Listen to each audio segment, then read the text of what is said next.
The House will come to order. Today, the Pledge of Allegiance will be led by Representative McLaughlin from House District 59 and Representative Catlin from House District 58. Would you please join us in the Pledge of Allegiance? I pledge allegiance to the flag of the United States of America and to the republic for which it stands, one nation under God, indivisible, with liberty and justice for all. Mr. Schiebel, please call the roll. Representatives Amabile, Armagost, Bacon, Byrd, Bockenfeld, Here.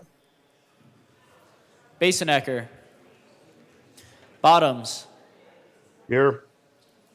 Bradfield, Yo. Bradley,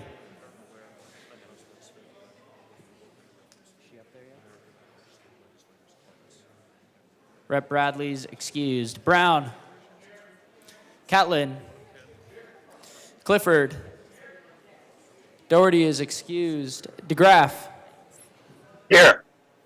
Degree Kennedy, Duran, English,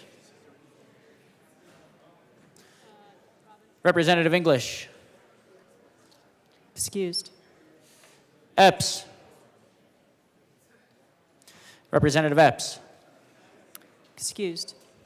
Evans, Frizzell, Froelich, Garcia, Hamrick, Hartsook, Hernandez, Harrod,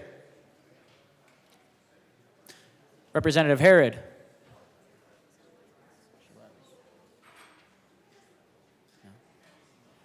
Harrod's excused. Holtorf, Sorry.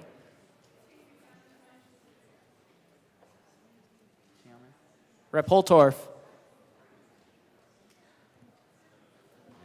Holtorf is excused. Judah, Joseph, Kip, Leader, Lindsay, Linstead, Here. Luck, Here. Lukens, Lynch,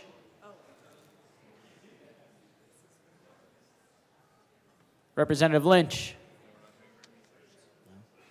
Lynch is excused. Mabry, Marshall, Martinez, Here. Marvin, Here. Morrow, Here. McCormick, McLaughlin, Ortiz, Parenti, Here. Puglisi, Ricks,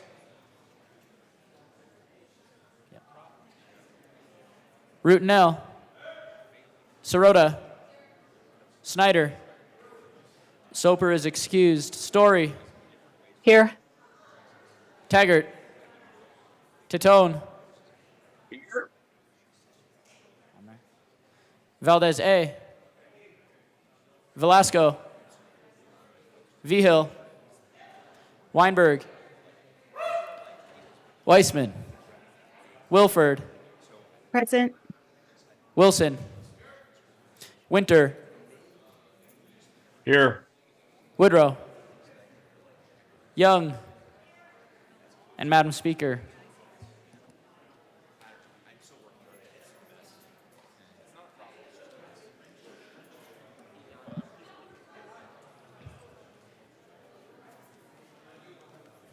With 58 present, 7 excused, we do have a quorum. Representative Mabry. Thank you, Madam Speaker. Members, later today we're going to be talking about trains, and I am a big fan of trains. And the other day I gave a fun fact about Denver's past, how we used to have a bustling Chinatown. Another fun fact about Denver's past is around the turn of the century, we had better public transit infrastructure than we have now. There used to be a streetcar system all throughout the city of Denver that was destroyed by some horrible city planners in the 1960s who prioritized interstates and cars. And I hope that we can reinvest in rail transit this year. And with that, Madam Speaker, I move that the journal be adopted as approved, as corrected by the Chief Clerk for Wednesday, March 13th. Thank you. Members, you've heard the motion that the journal be approved as corrected by the Chief Clerk. All those in favor say aye. All those opposed, no. The ayes have it. The motion is adopted. Madam Majority Leader. Thank you, Madam Speaker. I move to proceed out of order for consideration of resolutions. Seeing no objection, we will proceed out of order for consideration of resolutions. Mr. Schiebel, please read the title of Senate Joint Resolution 014. Senate Joint Resolution 14 by Senators Danielson and Simpson, also Representatives McLaughlin and Catlin, concerning a joint session of the Senate and the House of Representatives for the purpose of hearing a message from representatives of the Ute Mountain Ute Tribe Tribal Council and the Southern Ute Indian Tribe Tribal Council, and in connection therewith, appointing a committee to escort the tribal representatives. Representative McLaughlin. Thank you, Madam Speaker. I move Senate Joint Resolution 2414 and have it be read at length, please. Thank you. Mr. Schiebel, please read our resolution. Whereas the Colorado General Assembly is proud to recognize Colorado's two resident tribes, the Ute Mountain Ute Tribe of Toyac and the Southern Ute Indian Tribe of Ignacio, as well as their sister tribe, the Ute Indian Tribe of Fort Duchesne, Utah. And whereas the three Ute nations, currently made up of 6 bands, the Weenuch, Caputa, Mowach, Uncompahgre, Uinta, and White River, have played a unique and distinguished role in our state's heritage and culture since time immemorial. And whereas the contributions of the Ute nations to government, medicine, education, religion, the environment, the economy, and the military in our state constitute an ongoing and vital source shaping the Colorado we know today. And whereas the members of the Colorado General Assembly remain committed to maintaining strong, respectful relationships between our state government and the sovereign tribal nations with whom we share this state. Now, therefore, be it resolved by the Senate of the 74th General Assembly of the State of Colorado, the House of Representatives concurring herein, that a joint session of the Senate and the House of Representatives of the second regular session of the 74th General Assembly be held in the House chambers on Friday, March 15th, 2024, for the purpose of hearing a message from tribal representatives from the Ute Mountain Ute Tribe Tribal Council and the Southern Ute Indian Tribe Tribal Council, and that a committee of 3 members from the Senate and 3 members from the House of Representatives be appointed by the President of the Senate and the Speaker of the House of Representatives, respectively, to escort the tribal representatives to the joint session. Representative McLaughlin. Thank you, Madam Speaker. This capital is on Ute and other tribes' homeland and deserves that respect. Ute Day is an annual celebration of the government-to-government relationship between our Ute tribes and the state of Colorado. When we work together, good and lasting results happen. I am honored to join the representative from Montrose today in this annual event, acknowledging the Ute people as the original inhabitants of what is now the state of Colorado. As the only representative of Colorado's 2 federally recognized tribes, the Southern Utes and the Ute Mountain Troops, and as a friend of their sister Ute tribe in Utah, I am proud to acknowledge the culture, wisdom, friendship, and history they bring to all of Colorado. We honor our state's relationship with you and appreciation of you. Representative Catlin. Thank you, Madam Speaker. It's an honor to serve with you. And an honor to serve with you. Thank you, ma'am. Today's been a very special day in my term here in the Capitol building. We have had the opportunity to honor the Ute Nation as they come to visit the Capitol building and to reestablish and to enhance the relationships between our government and their nations. This is a powerful day where we get an opportunity to recognize another nation in our midst. That has been something very special in my term here, and I hope that it will continue to be special as we move on in our lives, in their lives, and in the lives of the state of Colorado. Their contributions to our economy, to the environment, and to our military, along with medicine, have been outstanding and profound. They have done tremendous things on their reservations in the last few years. If you take a look at the success that they have had, it says mighty things about their leadership and about their people. Today, it is my pleasure to welcome to the capital of the state of Colorado, the Ute Nations of Colorado. Thank you. Seeing no further discussion, the motion before us is the adoption of Senate Joint Resolution 14. Mr. Schiebel, please open the machine and members proceed to vote. Representative Bottoms, how do you vote? Yes. Representative Bottoms votes yes. Representative Bradfield, how do you vote? Representative Bradfield, you are on mute. We'll come back. Representative Bradley, how do you vote? Yes. Representative Bradley votes yes. Representative DeGraff, how do you vote? Yes. Representative DeGraff votes yes. Representative Holtorf, how do you vote? Representative Holtorf. We'll come back. Representative Lindstedt, how do you vote? Yes. Representative Lindstedt votes yes. Representative Lynch, how do you vote? Yes. Representative Lynch votes yes. Representative Martinez, how do you vote? Yes. Representative Martinez votes yes. Representative Marvin, how do you vote? Yes. Representative Marvin votes yes. Representative Morrow, how do you vote? Yes. Representative Morrow votes yes. Representative Ortiz is here. Representative Parenti, how do you vote? Yes. Representative Parenti votes yes. Representative Ricks, how do you vote? Yes. Representative Ricks votes yes. Representative Story, how do you vote? Yes. Representative Story votes yes. Representative Tatone, how do you vote? Representative Tatone, could you repeat? I vote yes. Representative Tatone votes yes. Representative Wilford, how do you vote? Yes. Representative Wilford votes yes. Representative Winter, how do you vote? Yes. Representative Winter votes yes. Representative Bradfield, how do you vote? Yes. Representative Bradfield votes yes. Representative Epps, how do you vote? Yes. Representative Epps votes yes. Representative Holtorf. Representative Bachenfeld, how do you vote? Yes. Representative Bachenfeld votes yes. Representative Luck, how do you vote? Yes. Representative Luck votes yes. Please close the machine. With 61 ayes, 0 no, 4 excused, Senate Joint Resolution 14 is adopted. Co-sponsors. Representative Ricks, Lindstedt, Marvin, Parenti, Bradley, Tatone, Lindstedt, Morrow, Martinez, Story, Wilford, DeGraff, Bradfield, co-sponsor.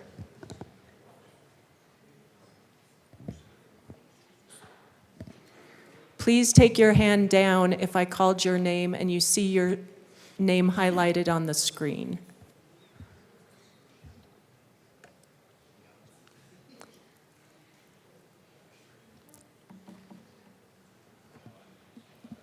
Please close the machine.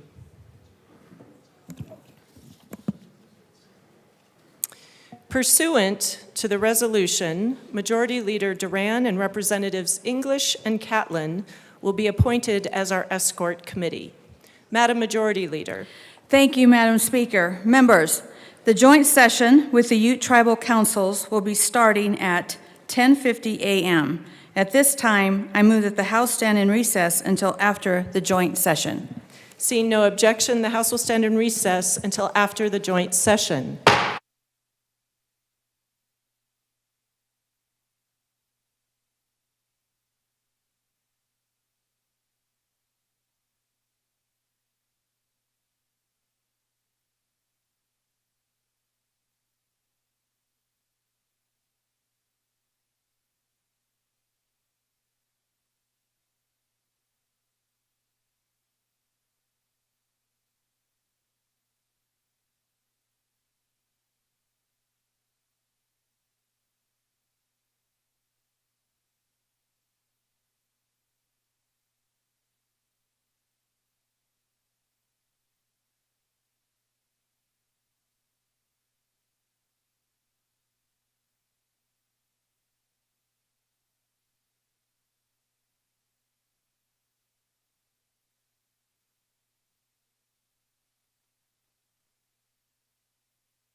The joint session will now come to order.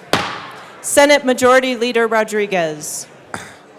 Madam Speaker, I move that the morning roll call of the Senate be made the Senate roll call of the joint session. Seeing no objection, the morning roll call of the Senate will be made the Senate roll call for the joint session. House Majority Leader Duran.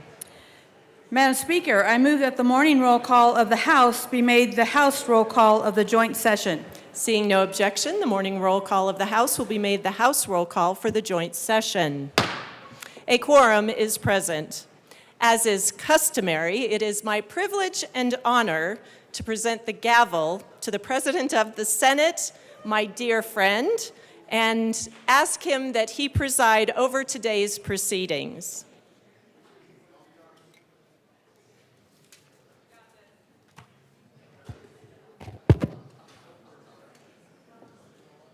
Thank you, Madam Speaker. Will the Joint Committee, composed of Senators Simpson, Marchman, and Roberts, and Majority Leader Duran, and Representatives English and Catlin, please escort the tribal representatives from the Ute Mountain Ute Tribal Council and Southern Ute Indian Tribal Council into the House chamber. Chief Sergeant.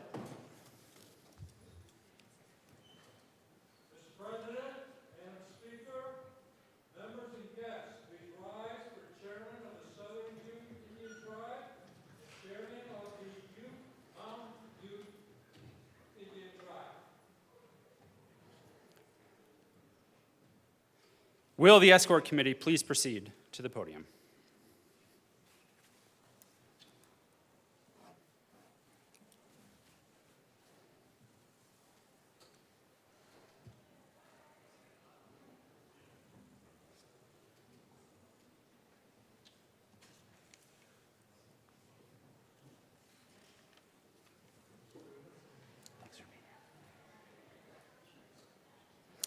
It is my pleasure and immense honor to present to you Chairman Manuel Hart of the Ute Mountain Ute Indian Tribe and Chairman Melvin J. Baker of the Southern Ute Indian Tribe. Chairman Hart will address us first.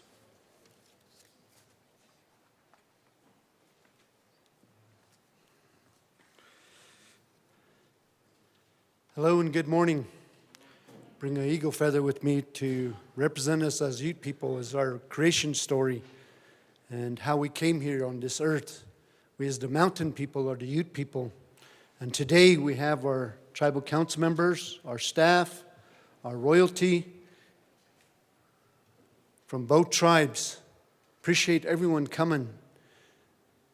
Coming up here was a little bit hard for some of our members with the snow that we got. But most of it is thanking the Creator about the moisture we received. We really need this snow, looking out for what we're running into as a drought, 20-year drought we've been in, and really looking at toward water this coming spring. Once these snows melt and they start running into the river and the tributaries. So on behalf of the Ute Mountain Ute Tribe, thank you for giving us this opportunity.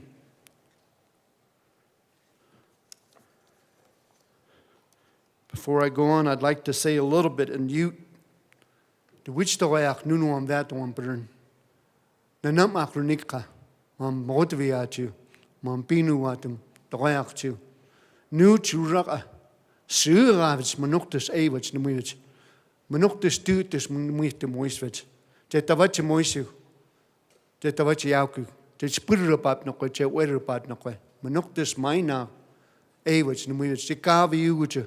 Manoctus tutus nemuit the moisvich. So what I said in my Ute language is, it's good to have all of us coming here today from the UNO tribe, from the Southern Ute Indian tribe, Ute Mountain Ute tribe. These mountains is where we originated from, based on our creation story. Thanking our past leaders from where we are today as the current leaders and the future leaders that will be coming forth in partnership with all of you, as we all have common goals. So with that, thank you. I'll go ahead and make my address. You may be seated.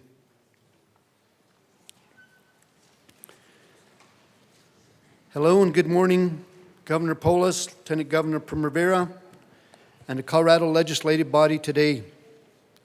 We bring greetings from the Ute Mountain Ute Tribe.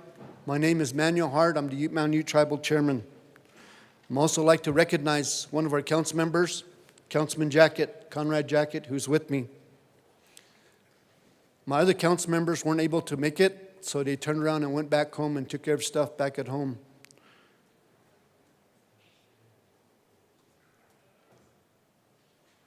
To the citizens of the state of Colorado, we appreciate the state of Colorado in recognizing today as Ute Day in recognition of the 3 Ute tribes and the Ute tribal nations. This morning we had our traditional Ute prayer that I gave, and we asked the Creator for many blessings for all of us, not just the Ute people, but everybody in general and everybody around the world, and also asking for world peace. I thank Councilwoman Berry for her prayer at the beginning of this address. She too is speaking from her heart and mind for all of us.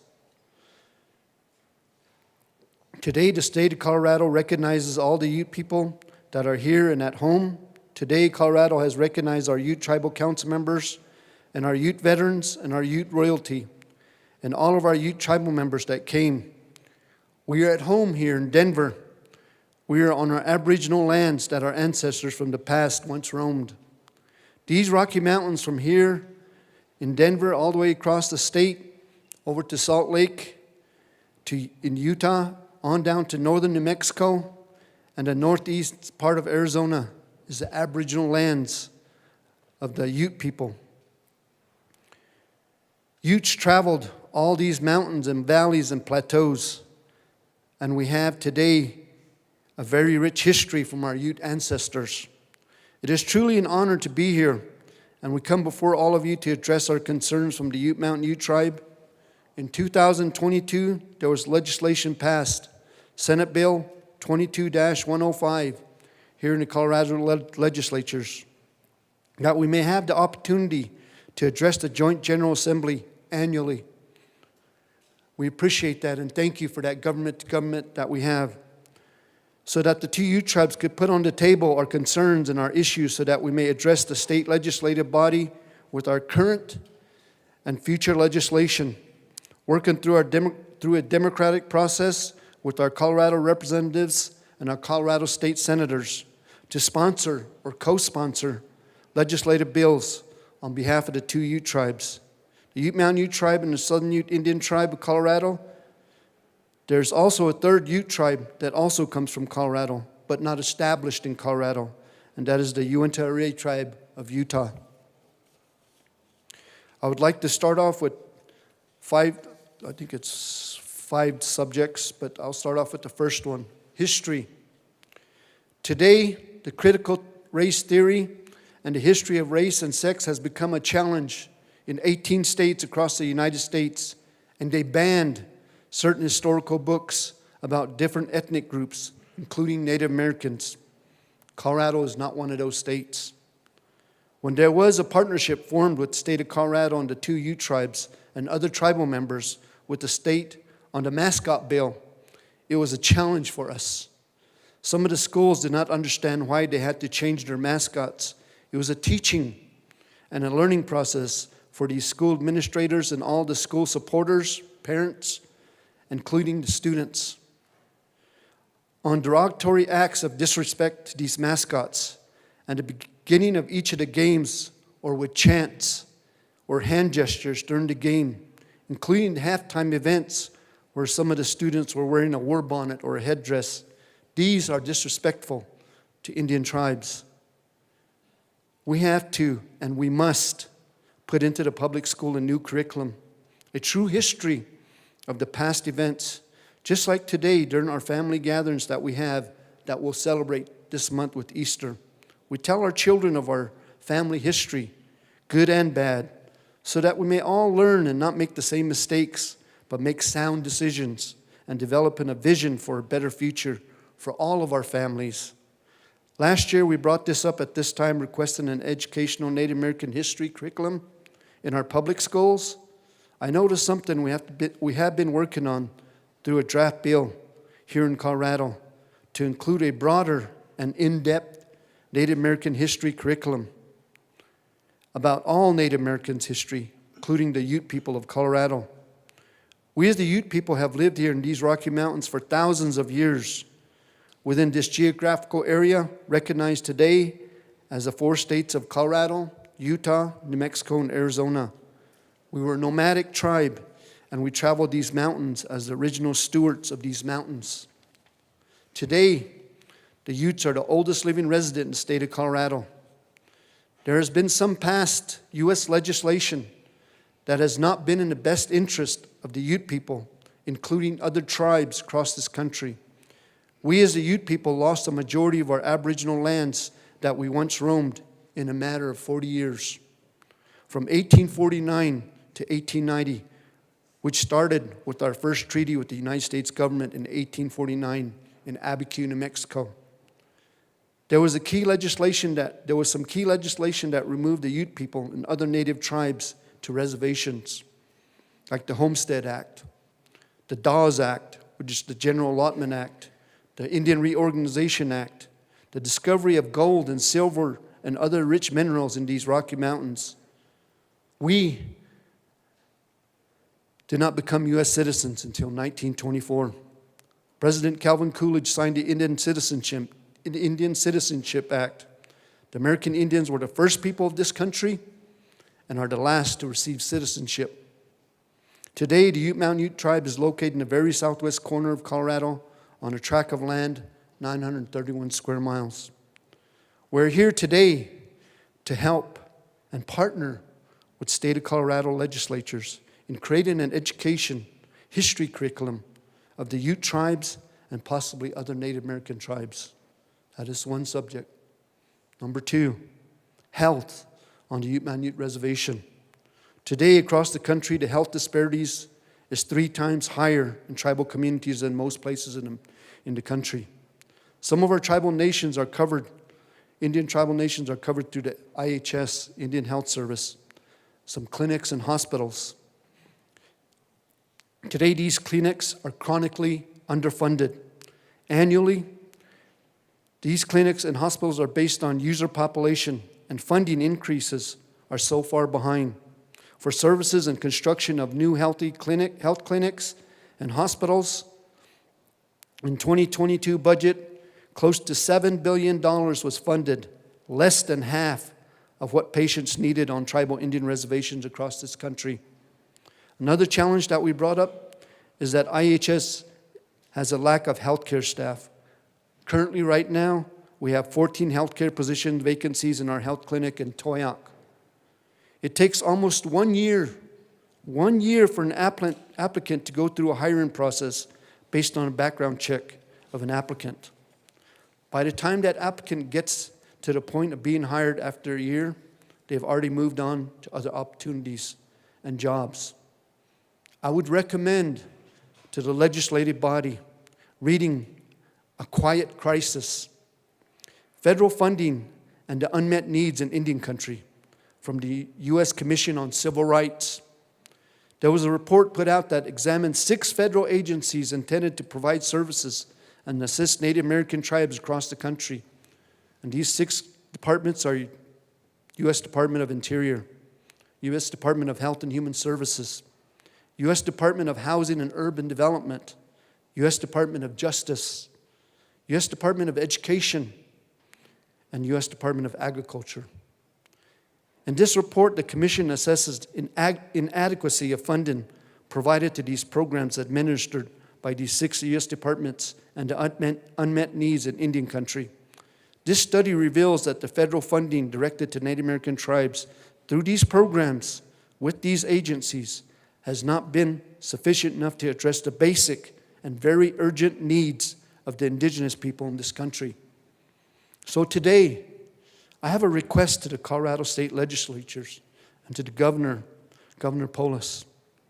On the Ute Mountain Ute Reservation, we have a lot of our tribal members on dialysis or in stage 1 or stage 2 of being a diabetic. Through the state of Colorado's Medicaid program, could there be a program created and developed for the Ute Mountain Ute tribe and possibly the Ute Mountain Southern Ute Indian tribe with an annual budget to develop some FTE, full-time employees, so that they may do home visits and check vitals and foot exams for our tribal members that are diabetic? We need prevention and education for these clients, our tribal members, before they go into a stage of amputation of their limbs. When a client gets to a point of amputation, then they lose hope on the lack of mobility just to get around. A majority of them eventually give up due to their challenges and their new limited conditions in their life. This is where you, all of us, we put ourselves in their shoes, feeling that empathy and feeling what they are facing at home on the reservation. Some of these challenges that I see today would be going to their medical appointments, shopping for their basic needs, visiting family, safely accessing and taking a bath or shower daily. Sometimes it's hard to crawl over that tub when we need more ADA funding to help out in some of these areas. They would also face staying with the limited radius and limited travel. It is sad to see that in our families and with our tribal elders, a question you might have asked to yourselves is, have you brought this up to your provider, the IHS? The answer to that is yes. We have brought this same request to the IHS, but it seems to fall on deaf ears. As I mentioned, they just don't have enough funding. If this program is developed, it could also include paying for a person to help with home cleaning, cooking, running errands, for medicine or groceries, and to help out in the daily home needs for the client. Not a full-time job, but something that has limited hours. So I put this before you, legislatures, something to think about. It's not only Native Americans that face this, but some of your families that might be facing the same issue with diabetes. It's getting more rampant. My third subject is education. An education update, our tribal KCA Community Academy Charter School is doing great. Today we have 56 students, kindergarten through third grade, 25 employees counting full-time and part-time, working for the KCA Queret Community Academy. We've been looking forward to possibly seeing an increase in wages for our teachers, as everybody is facing that same issue in all public schools. And I heard the president during his union address that he is going to try to find funding, or will be funding coming for raises for teachers. We look forward to that. We are also applying for other funding sources to help in creating additional curriculum. As I mentioned, the history for our KCA students. Goals for this year: increase attendance, number one. Number two is to provide transportation. 3 is to continue developing our land-based projects that are based on the Ute curriculum. Number 4 is focus on growing our Ute class teachers as well as others. We have some non-native teachers that are learning Ute, which is great to see, especially when we address them. They talk back in Ute, and that's great to hear. But we're also want to attract Ute language teachers from our own tribal members. Increasing we are also looking at the capital funding for our future education. Quadrant, that's another area that we passed as a tribal council. This is our education vision for the Ute Mountain Ute tribe, and that is looking toward building a permanent school building of K through 12th grade, and a possible partnership on a junior college and a vocational trade school for the Ute Mountain Ute tribe. When you look at Native Americans, it's great to see them in higher ed, but there's some that are wanting to go into the trade, so we should give them that opportunity. We as the Ute Mountain Ute tribe passed a resolution with the design and some infrastructure engineering as a living document to help create this education quadrant for our future. Fourth one is water concerns on the Colorado State Water Compact.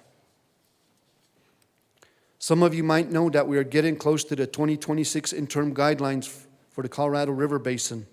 We have been working diligently with the UCRC. The representative for Colorado is Becky Mitchell. She is a fighter and a very strong advocate for the state of Colorado, but also for the justice of the Ute tribe's water rights within the state.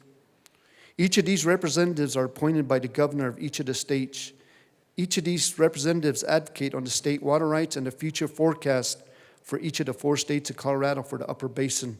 That's Utah, Wyoming, New Mexico, and Colorado, including partnering with 6 tribes of the upper basin. These tribes are the Ute Mountain Ute Tribe, Southern Ute Indian Tribe, the Hickory Apache, the Navajo Nation, the Uinta Array, Southern Paiute. Those are the 6 tribes that are working with the upper basin. We have been working diligently and strategically with the UCRC. Our issues from the Ute Mountain Ute Tribe and our concerns, we had a project in Durango, Colorado, called the ALP, Animas La Plata Project. It is based on the Ute Water Treaty Settlement of 1868 for the 2 Ute tribes in Colorado. The original settlement was the 2 Ute tribes each have around 16,000 acre-feet of water in Lake Nighthorse. If we included our other water partners in the project that we worked with together in the Southwest, we have a full reservoir of 54,000 acre-feet. The original legislation included a delivery system to each of the 2 Ute tribal reservations. That never came to fruition. During the Congress's debate on funding for the ALP settlement, went from a $750 million to a $550 million. So the delivery system was taken out and the ag water that was supposed to come to the tribes. But the Navajo Gallup Pipeline, which also is a part of the Animas La Plata project, continues to get funding for their delivery system for the need of the Navajo Nation and their shortfalls on the water. Our Water Resource Committee have been discussing this issue on how does the Ute Mountain Ute Tribe get our share of the water of 16,000 acre-feet from Lake Nighthorse. We could go back to Congress in Washington, D.C. and request them for more funding for a delivery system, which would amount to around $500 million in this day and age. And that is just for Ute Mountain. That would also be looking at applying for a request from the infrastructure bill that was passed by Congress. We have also been talking about approaching both of the states of Colorado and New Mexico. If we requested a release for our Ute Mountain Ute water rights of 16,000 acre-feet of water out of Lake Nighthorse and release it into the Animas River and down into New Mexico, into the San Juan River, it would eventually come back into Colorado at the very southwest corner, back onto the Ute Mountain Ute Reservation. But due to the 2 states of Colorado and New Mexico, their state water compacts, that is not possible. The concern is the tracking and measuring and the amount of water in the system and the evaporation and transit loss that has to be factored in. In this day and age, through science and hydrology projections, and including legal water interpretation, there must be a process through legislation for issues on water, our water, like we have currently. Especially for the Ute Mountain Ute Tribe has a water right in 3 states of Colorado, New Mexico, and Utah. We also have an inherent right to use the water for our future needs of a growing Ute Mountain Ute Tribe. Past, my last statement, past, present, and future. We cannot change the past wrongs that happened, but we can learn from them today, and we can understand what changes are needed and advocate for new amendments that needs to be brought forward. We must and we should have a common vision and a goal in all the important areas for all of our future here in Colorado. In closing, we want to thank all of you for giving us this opportunity to address the Senate and the House in a joint General Assembly. These days are historical for all of us. To hear from a tribal government to a state government as the sovereigns that we are, in advocating and working in true partnership towards the future of all of the Colorado citizens, including the 2 Ute tribes, and the future of all of our children and grandchildren. Thank you, Ute Mountain Ute Tribal Chairman Manuel Hart. Doleach.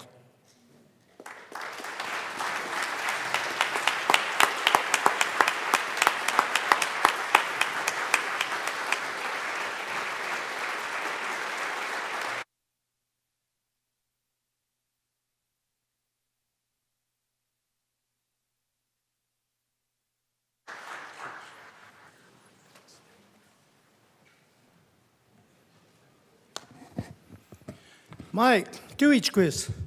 Good morning, everyone. It's good to be here. Chairman Hart and I were in here last year, but this year we have a lot of our staff, our tribal council representatives with us today. Last year it was just us. So again, I want to thank everybody. We have some of our tribal members who have come, our royalty. And at this time, I want to introduce our tribal council, Southern Indian Tribal Council, Vice Chairman Cloud.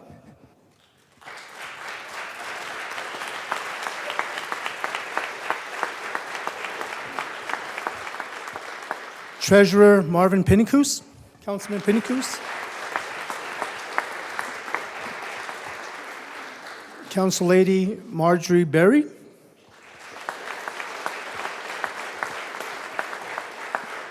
Council Lady Vanessa Torres.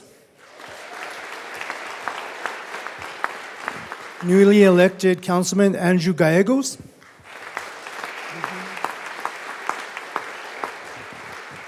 Again, thank you all for being here. It's a beautiful day. Thank you for giving us the time to share our experiences and our struggles as tribes. Some of the things that Chairman Hart has talked about, we have the same issues. So, again, we work together, and I think by working together, all of us working together, we can accomplish many things. We should not oppose things of each other. We got to work together. So with that, I'll go ahead and start with mine.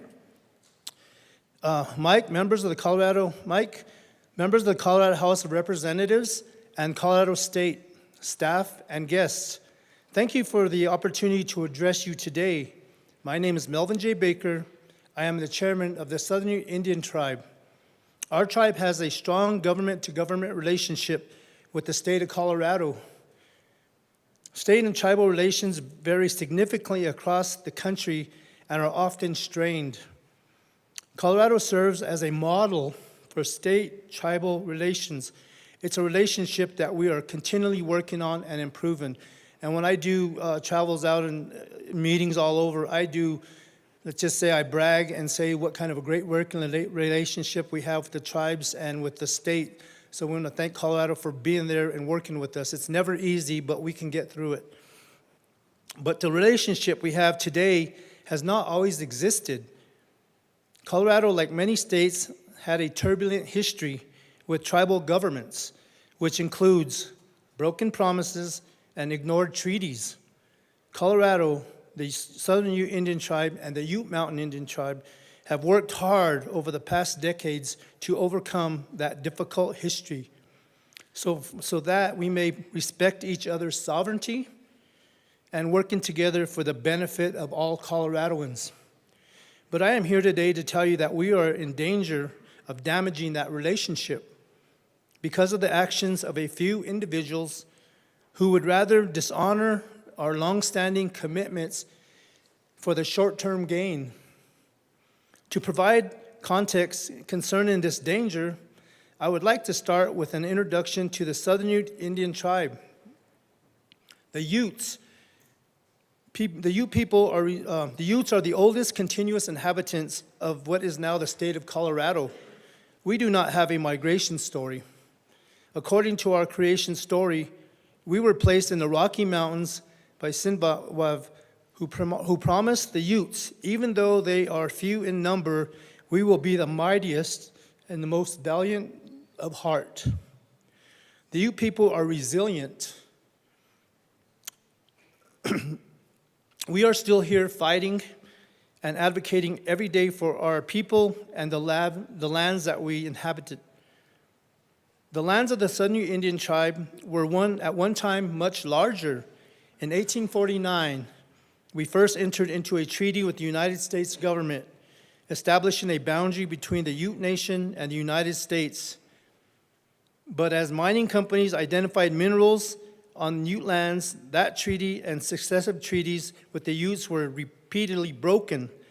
In the 1870s, Felix Brunot, through deception, convinced the Ute bands to once again give up more land to benefit mining companies who wanted access to the minerals in the San Juan Mountains. Although the evidence of fraud in the negotiations was evident, Congress confirmed the Brunot Agreement in 1874. Once again, the commitments of the United States of the Ute tribes were disregarded for the economic benefit of a few. Those mining companies are, of course, gone, having plundered in the mountains and left. Today, the Southern Ute Indian Tribe is located in southwest Colorado. We have close to 1,500 tribal members, about 100 whom live on the reservation. We have lost, it is a checkerboarded reservation and tribal trust lands, Indian allotments, homestead, free tracts, tribal-owned and native-owned fee land, and the Bureau of Reclamation and National Forest land. As a result, the tribe must navigate jurisdictional and governance complexities. Despite the complexities, our reservation is our home, and we intend to preserve it and protect our sovereignty. Despite the loss of substantial resources through the violation of our treaty rights, we have utilized those natural and economic resources that remain on our lands to provide a future for our people and to benefit the broader community. Through foresight, financial planning, and technical expertise, the Southern Ute Indian Tribe is a leader across Indian country as a developer of energy resources, real estate construction, and private equity. Our tribe is the largest employer in La Plata County with over 1,000 employees. We are all respected for our financial integrity. Earlier this month, we were honored to have the AAA credit rating reaffirmed, a rating that is higher than that of the federal government. This reflects the tribe's ability to meet financial commitments and uphold a robust financial profile. In addition, businesses located on the reservation provide substantial revenue to state and local governments.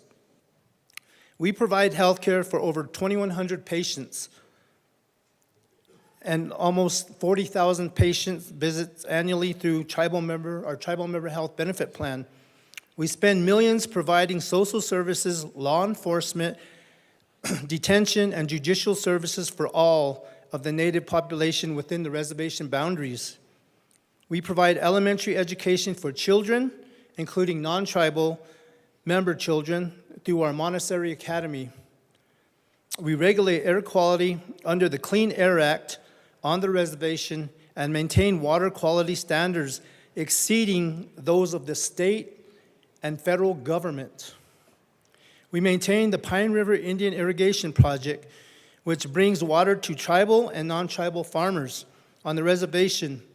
This system is a federal project, and we have been absorbing the costs associated with maintenance for the benefit of these farmers and ranchers for decades.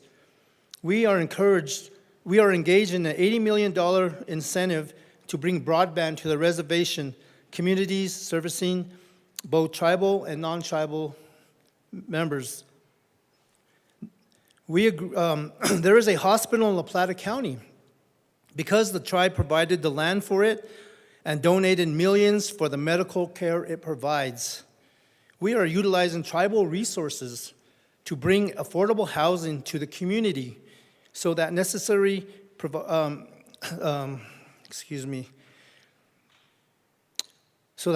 employees, including educators, healthcare workers, and first responders, have affordable housing. We provide these services typically at the tribe's expense. In some cases, despite the state's commitment to provide funding, that has not materialized. For Colorado residents to enhance the community we share.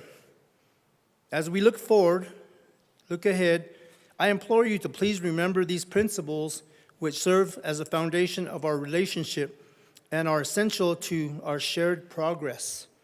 First, mutual recognition and respect of each other's sovereignty. As a self-governing entities, we have our own laws, codes, processes. As we move forward together in this legislative session and beyond, I encourage you to please remember your neighbors, the Southern Ute Indian Tribe and the Ute Mountain Ute Tribe. Please consider what effects or impacts legislations may have on our tribes and our tribal members. This recognition of sovereignty necessitates meaningful consultation. Second, consultation. I look forward to developing and strengthening our relationship in the years to come. Consultation is a critical component, especially on legislation or policy that may affect one or both parties. This consultation should be an open exchange of information and perspectives, ensuring tribal voices are heard and considered. To be meaningful, this consultation must take place early in the legislative process, not at the last minute or as an afterthought. By working together, we can identify potential impacts of legislation on tribal communities and explore solutions that benefit all parties.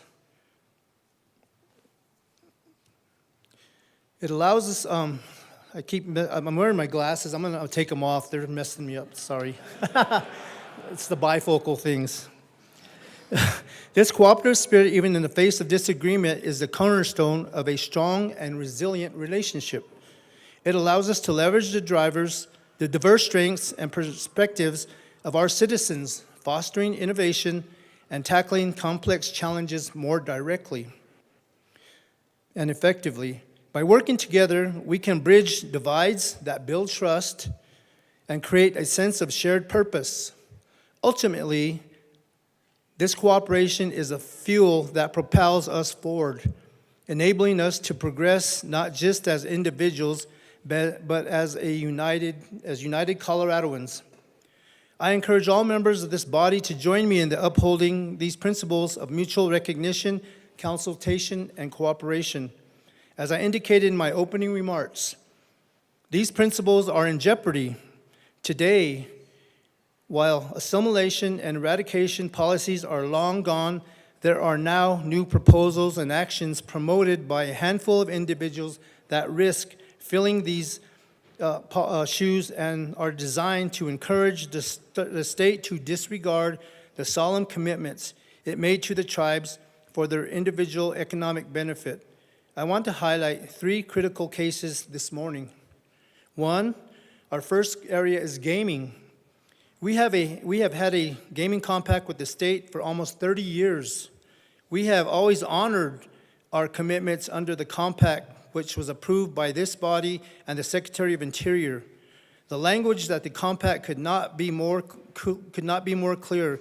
When Colorado approves any gaming, the tribe can engage in exactly the same gaming, and it is not subject to any tax or fee. Why? Because under federal law, we can only use the money for public welfare, to provide all of those services that we provide the residents of Colorado.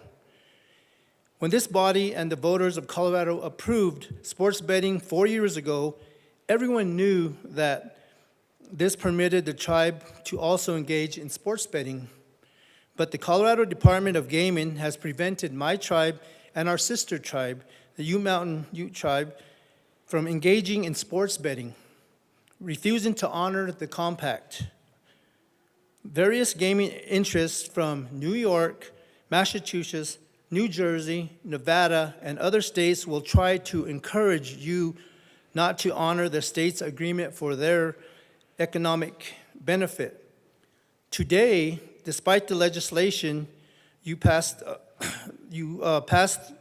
and the compact you entered into with the tribes, not a single native casino or native-owned business is operating sports betting in the state of Colorado. Outside of gaming, companies will tell you that they want a level playing field, that the tribes should have to pay the same tax they do. They know better. There will never be a level playing field. There has been a 4-year delay in the tribes entering this market. It's already saturated. With their monopoly, we simply cannot reasonably break into the sports betting market. And they are not paying tens of millions of dollars every year as a governmental entity to benefit the residents of Colorado like we are.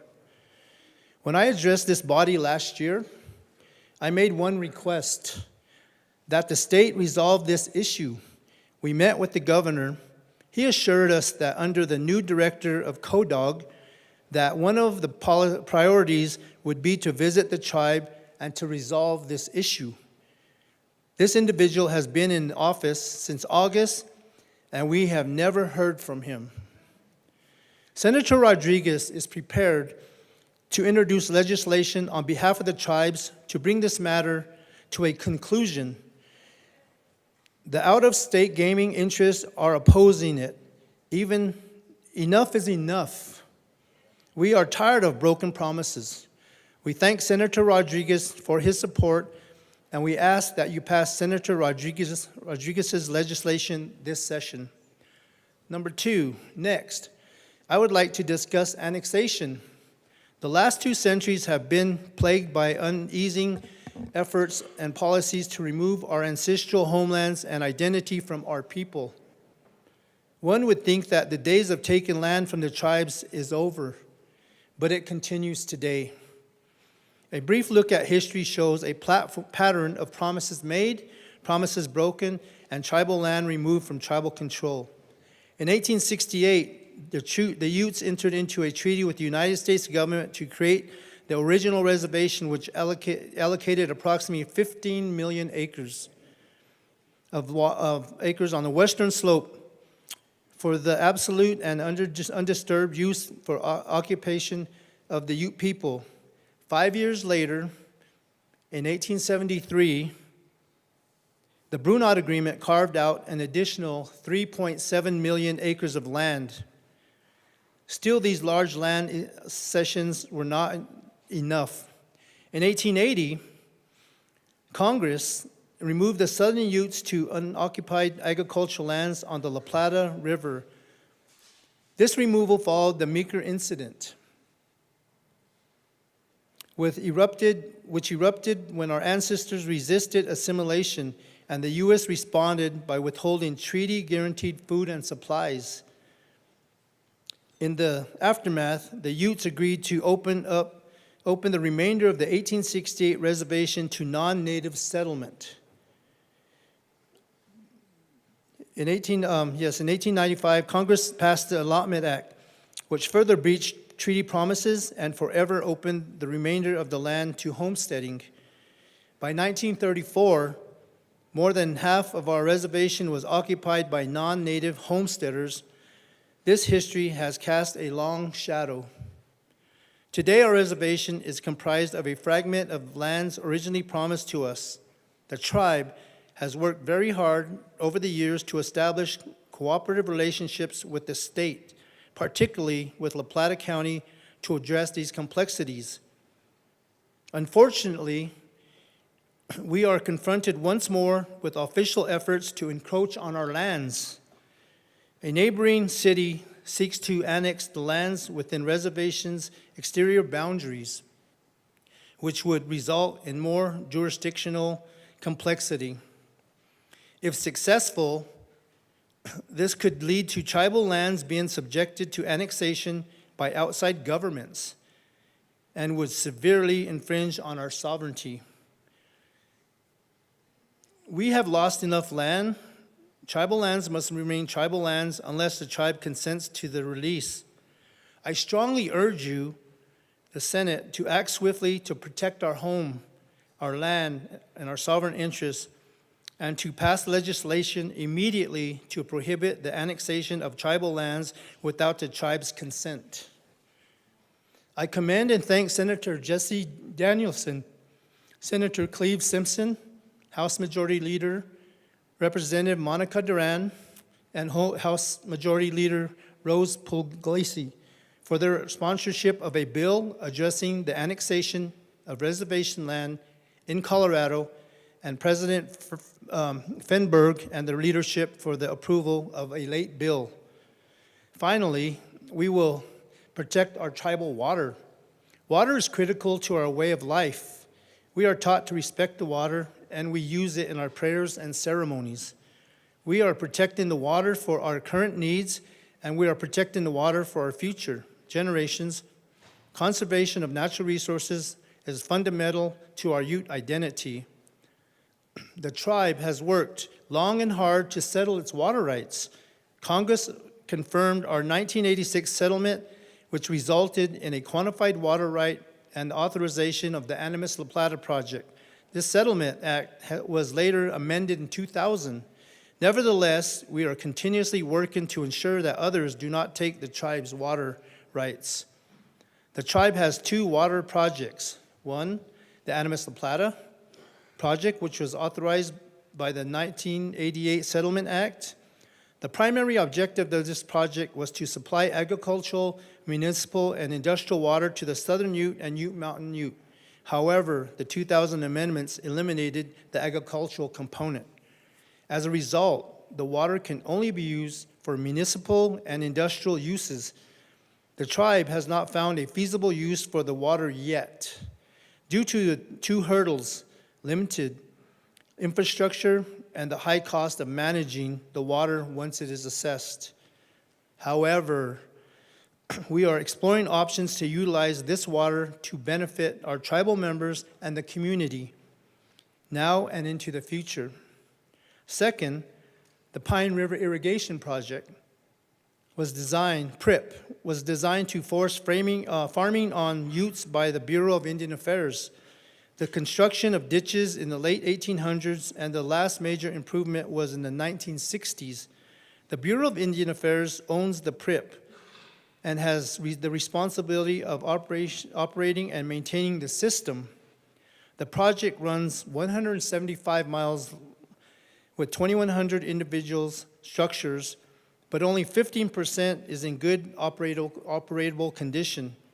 The lack of funding remains a critical issue, especially as we have approximately 400 water users, including non-tribal farmers and ranchers who depend on this project and pay the costly fees from already thin margins. With respect to the Colorado River, tribes have been left out of key conversations for too long. As a result, my tribe has been focused on gaining inclusion in the current discussions occurring within the Colorado River Basin. We want a seat at the table, to be heard and to be part of the decision-making circle so that we can protect our water rights and not be overlooked.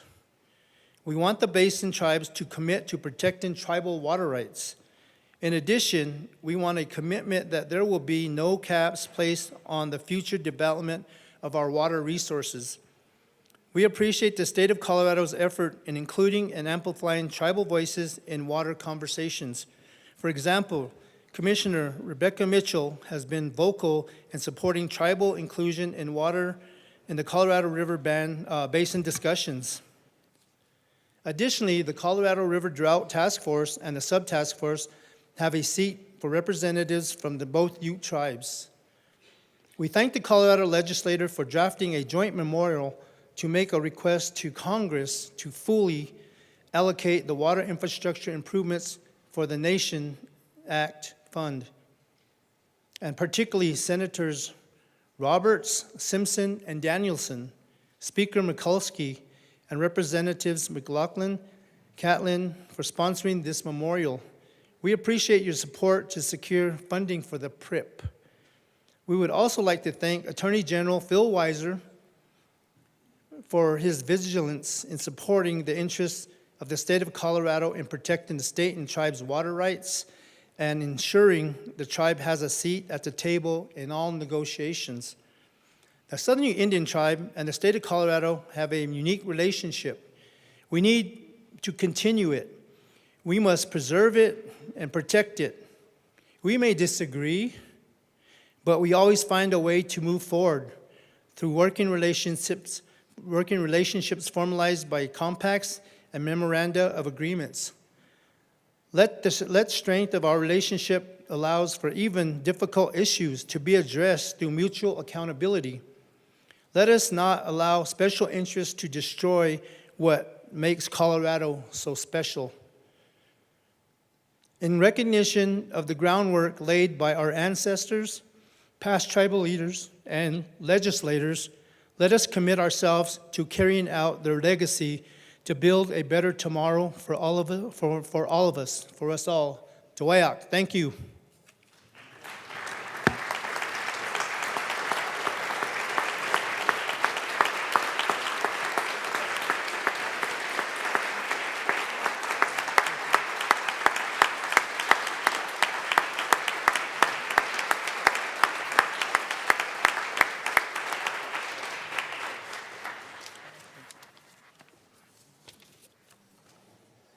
Thank you so much, Chairman Hart and Chairman Baker.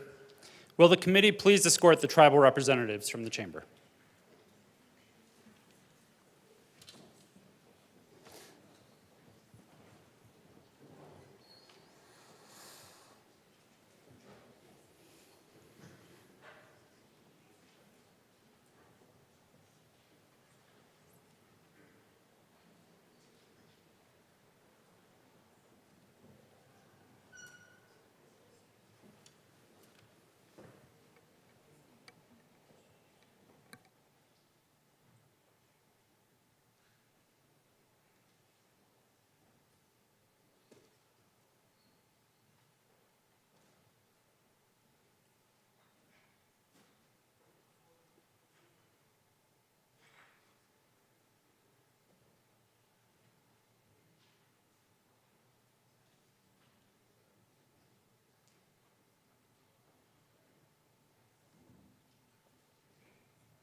Majority Leader Duran.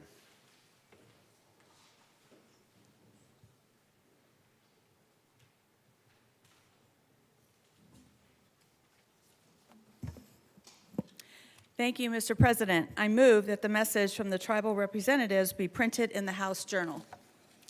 Seeing no objection, the tribal representative's message will be printed in the House Journal.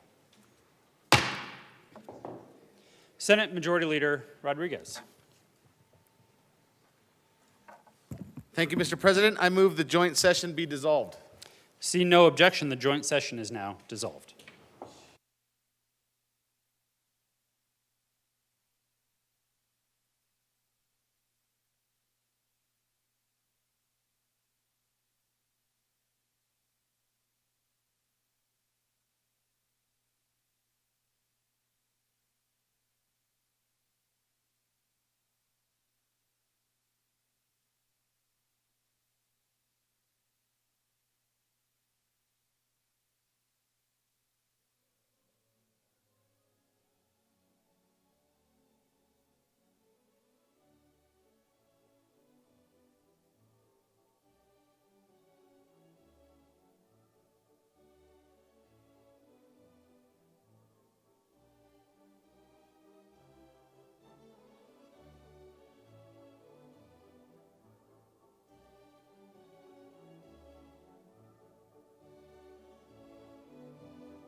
The House will come back to order. We have one announcement. Representative McLaughlin. Thank you, Mr. Speaker Pro Tem. If I could have your attention for a minute. Thank you. In lieu of having both the tribes visit us today, our federally recognized tribes, I want to just tell you that the Denver Powwow is going on this weekend at the Coliseum on Friday and Saturday. They have tribes from all over the country come and dance and perform, and there's you can buy their goods there. It's really, really interesting, and the people are wonderful, and I'd really encourage you to go. Thank you. Majority Leader Duran. Thank you, Mr. Speaker Pro Tem. I move to proceed out of order for consideration of memorials. Seeing no objection, the House will proceed out of order as requested by the Majority Leader. Mr. Schiebel, please read the title, the Senate Joint Memorial 24-002. Senate Joint Memorial 2 by Senators Roberts and Simpson, also Representatives McCluskey and McLaughlin, memorializing Congress to fully fund the authorized $35 million to the Water Infrastructure Improvements for the Nation Act, according to the recommendations of the Colorado River Drought Task Force. Speaker McCluskey. Thank you, Mr. Speaker Pro Tem. I move Senate Joint Memorial 2 and ask that it be read at length. Whereas the Ute people were the original inhabitants of what is now the state of Colorado, and the two federally recognized tribes in Colorado are the sovereign nations of the Ute Mountain Ute Tribe and the Southern Ute Indian Tribe. And whereas the Pine River Indian Irrigation Project, or PRIP, is a series of canals and ditches largely located in southwestern Colorado and southern Ute Indian tribal land that is intended to bring water to tribal lands for agriculture, and that was constructed by the Bureau of Indian Affairs during the 1800s and early 1900s. And whereas the PRIP system should be providing water to approximately 14,495 acres and nearly 400 individual users, including approximately 100 non-native users and the town of Ignacio, Colorado. But due to extreme deterioration of infrastructure, its actual output falls far below that goal. And whereas the deterioration condition of the PRIP system means that some of its users are unable to access and use water for agricultural irrigation, this neglect has had a devastating effect on many farmers and ranchers. And whereas making efforts towards rehabilitation and improvements of the PRIP system, the Southern Ute Indian Tribe started a multi-year program to rehabilitate portions of the PRIP system using $4.88 million of tribal funding in 2018, but funding to finish construction on completed engineering designs is running low. And whereas in 2023, the Bureau of Indian Affairs, which still operates the PRIP system, completed a modernization plan for the system that has a rough cost estimate of $60.7 million. And there are other cost estimates for modernization that range as high as $109 million. And whereas PRIP system water users pay 100% of the system's operations and maintenance annual assessments, however, these fees are simply insufficient to accomplish the necessary annual operations and maintenance work, much less the millions required to address deferred maintenance. And whereas the growing disrepair of the PRIP system has still not been adequately cataloged, though the following issues have been highlighted by studies done in 2000 and 2008 by the Bureau of Indian Affairs and illustrate the system's dilapidated condition. Only an estimated 15% of the PRIP system's 175 miles of canals can be considered to be in good condition. Some of the system's major diversion structures date back to the 1930s, with no major rehabilitation or improvements since the early 1960s. The system's large canal, the Dr. Morrison Canal, which serves over 4,500 irrigable acres of tribal land and non-tribal land, has breached 3 times. The Dr. Morrison Canal also has multiple large, antiquated flumes in danger of failing. Dozens of smaller irrigation structures constructed before the 1920s have collapsed and have simply been abandoned. Ditches have also been abandoned, and lands that were previously irrigated have become derelict, requiring costly rehabilitation. Erosion has created miles of incised channels and ditches where elevated headgates no longer allow for the diversion of water to lands that were historically irrigated. And neglect of operation and maintenance roads has made access to many structures and sections of ditch either unsafe or impossible altogether. And whereas this ongoing lack of efficient water delivery to both tribal lands and non-tribal lands presents a significant barrier to agricultural development for the Southern Ute Indian Tribe, as well as the local community. And whereas recently the Bureau of Indian Affairs received $466 million from the Bipartisan Infrastructure Law, as enacted in 2021 by the Federal Infrastructure Investment and Jobs Act, to be used over the next 5 years. However, of that funding, only $35 million, $7 million annually, is allocated to the 16 Indian irrigation projects in the western United States. And whereas the Bureau of Indian Affairs report for the fourth quarter of the 2021 fiscal year outlines an initial spending plan for the bipartisan infrastructure law funding and recognizes that altogether there is $788 million in deferred maintenance for all 16 Indian irrigation projects.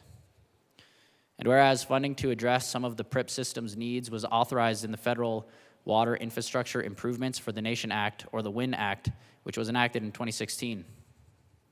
And whereas the WIN Act established the Indian Irrigation Fund in the United States Department of the Treasury to address the deferred maintenance, repair, and replacement needs of Indian irrigation projects in the western United States.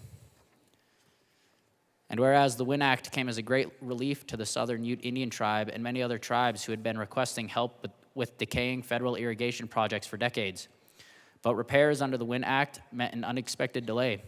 While the WIN Act authorized funding for this critical purpose, the actual appropriations have not come close to the authorized amounts.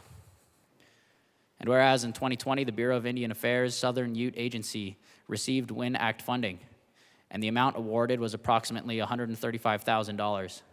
This money was spent by the Bureau of Indian Affairs to purchase much-needed heavy equipment, but the needs for the PRIP system go well beyond what heavy equipment can do. And whereas the WIN Act directs the United States Secretary of the Treasury to deposit $35 million annually through the 2028 fiscal year into the Indian Irrigation Fund, with such sums plus accrued interest to be transferred to the United States Secretary of the Interior for distribution by the Bureau of Indian Affairs. However, since its inception, Congress has only appropriated $10 million per year to the fund, less than 1/3 of the $35 million authorized. And whereas not only does this level of appropriation fail to even begin to address the demonstrated need, continued delay simply adds to future costs as deterioration of the PRIP system continues. And whereas in light of this demonstrated need, the Colorado River Drought Task Force's Sub-Task Force on Tribal Matters, in the final report of the task force dated December 15th, 2023, unanimously recommended legislative support for the Colorado General Assembly. Now therefore be it resolved by the Senate of the 74th General Assembly of the State of Colorado, the House of Representatives concurring herein, that the Colorado River Drought Task Force considers the deterioration of the Pine River Indian Irrigation Project an urgent matter of the State of Colorado, as reflected by the Sub-Task Force's unanimous recommendation for legislative support, and that the Congress of the United States is hereby memorialized to fully fund the authorized $35 million to the Water Infrastructure Improvements for the Nation Act for necessary improvements to the Pine River Indian Irrigation Project. Speaker McCluskey. Thank you, Mr. Speaker Pro Tem. Members, please take your seat. Thank you for hearing today this Senate joint memorial that urges Congress to fund the WIN Act. I'm honored to bring this forward today with Representatives McLaughlin, Senator Roberts, and Senator Simpson. I also want to thank the Ute Mountain Ute Tribe and the Southern Ute Tribe for being with us today and sharing their priorities, their asks, their requests, and certainly want to honor our sovereign relationships with the tribes. I also want to thank the Ute Mountain Ute and Southern Ute tribes for their partnership on the Colorado River Drought Task Force, particularly Representatives Letitia Yazzie and Lisa Yellow Eagle, who brought invaluable perspectives to the conversations we had around securing our water future. Last year, when we created the Colorado River Drought Task Force, we knew that we needed to recognize the unique water needs of our tribes in this state. In December, the Sub-Task Force on Tribal Matters gave the legislature recommendations on how we can best support tribal communities in their water needs, and I'm honored to follow through with one of those recommendations here today. The Sub-Task Force identified the Pine River Indian Irrigation Project, or PRIP, as a critical resource for the Southern Ute Indian Tribe and surrounding communities. Its deteriorated condition makes it nearly impossible for users to rely on it for fresh water for drinking and other agricultural uses. As the memorial stated, the PRIP has 175 miles of canals that bring fresh water for so many uses, and only 15% of those canals are in good condition. Today, we urge our congressional delegation and the House and Senate Appropriations Subcommittees on the Interior and Environment to fully appropriate the WIN Act and prioritize critical tribal needs when it comes to water projects. I want to thank you all for your support today and urge a yes vote on our Senate Joint Memorial. Thank you. Representative McLaughlin. Thank you, Mr. Speaker Pro Tem.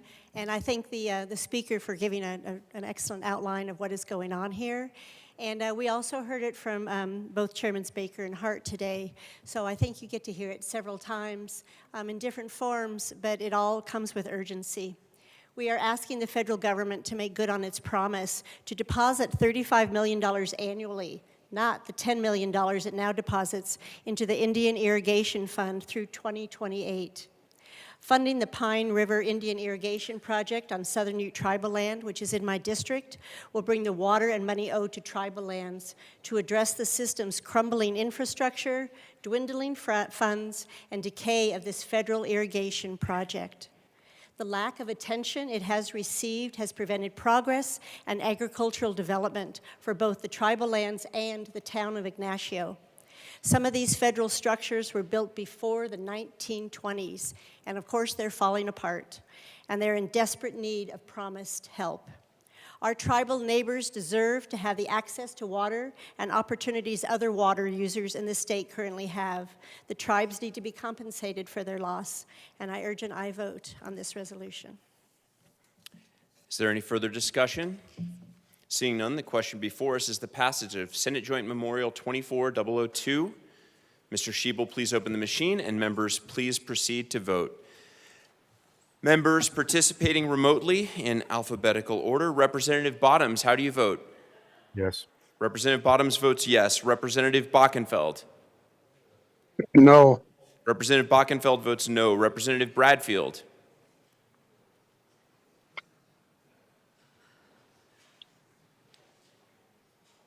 Representative Bradfield, are you with us? We will return to Representative Bradfield. Representative Bradley, how do you vote? Signifying with a thumbs up, Representative Bradley votes yes. Representative DeGraff. Yes. Representative DeGraff votes yes. Representative Holtorf.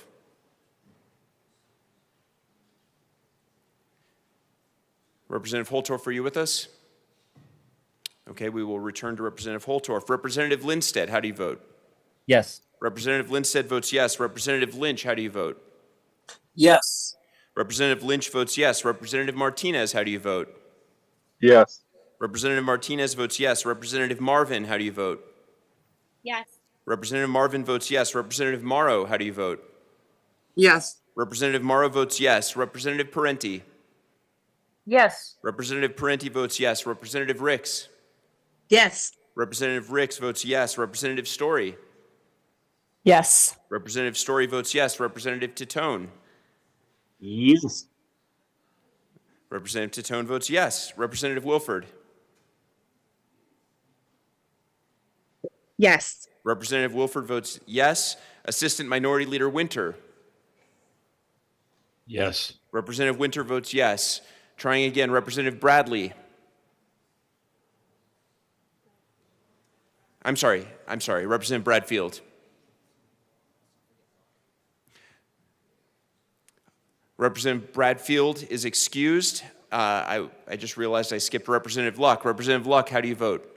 Yes. Representative Luck votes yes. Representative Holtorf. Representative Holtorf is excused.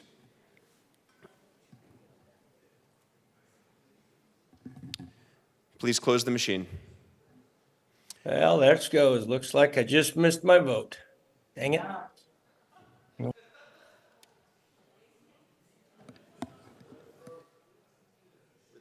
With 60 aye votes, 1 no vote, and 4 excused, Senate Joint Memorial 2 is passed. Please open the machine for co-sponsors.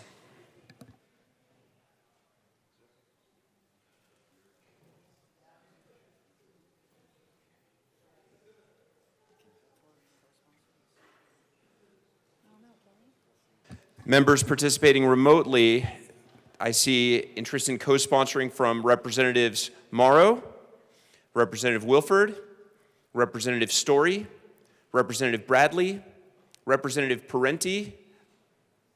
Oh man, the screen just shifted. Representative Lindsted, Representative Marvin, Representative Winter. Let's not do this again.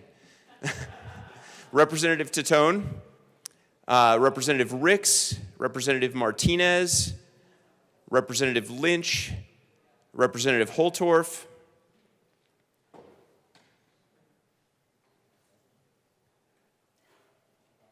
did I miss anyone who wanted to co-sponsor, who's participating remotely?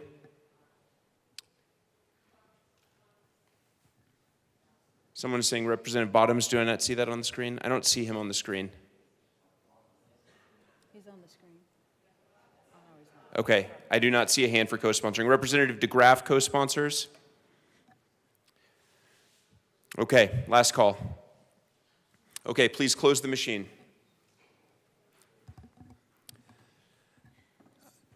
I need to make one quick announcement. The Property Tax Commission that's meeting at 1 o'clock was initially scheduled to meet in LSBA. It will now be meeting in the Old Supreme Court. Majority Leader Duran. Thank you, Mr. Speaker Pro Tem. I move to proceed out of order for third reading. Seeing no objection, we will proceed out of order for third reading.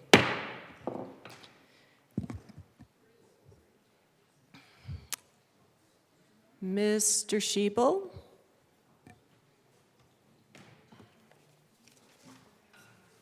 Please read the title to House Bill 1021. No.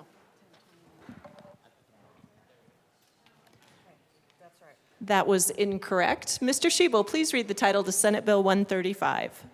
Senate Bill 135 by Senators Buckner and Smallwood, also Representatives Brown and Winter, concerning the modification of state agency and department reporting requirements. Madam Majority Leader. Madam Speaker, I move Senate Bill 135 on third reading and final passage. The motion before us is the adoption of Senate Bill 135 on third reading and final passage. Mr. Schiebel, please open the machine and members proceed to vote.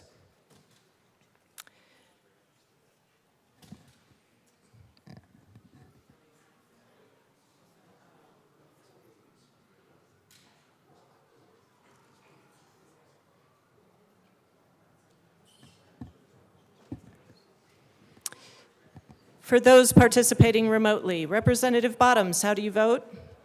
No. Representative Bottoms votes no. Representative Bradfield, how do you vote? Representative Bradfield will return to you. Representative Bradley, how do you vote? Yes. Representative Bradley votes yes. Representative DeGraff, how do you vote? No. Representative DeGraff votes no. Representative Holtorf, how do you vote? No. Representative Holtorf votes no. Representative Lindstedt, how do you vote? Yes. Representative Lindstedt votes yes. Representative Lynch, how do you vote? Yes. Representative Lynch votes yes. Representative Martinez, how do you vote? Yes. Representative Martinez votes yes. Representative Marvin, how do you vote? Yes. Representative Marvin votes yes. Representative Morrow, how do you vote? Yes. Representative Morrow votes yes. Representative Parenti, how do you vote? Yes. Representative Parenti votes yes. Representative Ricks, how do you vote? Yes. Representative Ricks votes yes. Representative Story, how do you vote? Yes. Representative Story votes yes. Representative Titone, how do you vote? Yes. Representative Titone votes yes. Representative Wilford, how do you vote? Yes. Representative Wilford votes yes. Representative Winter, how do you vote? Yes. Representative Winter votes yes. Representative Bockenfeld, how do you vote? Yes. Representative Bockenfeld votes yes. Representative Luck, how do you vote? I vote yes, even though the board says no, which is normal for me, so. Representative Luck votes yes. Representative Lynch, could you repeat your vote? Yes. Representative Lynch votes yes. Please close the machine. With 59 aye, 3 no, and 3 excused, Senate Bill 135 is adopted.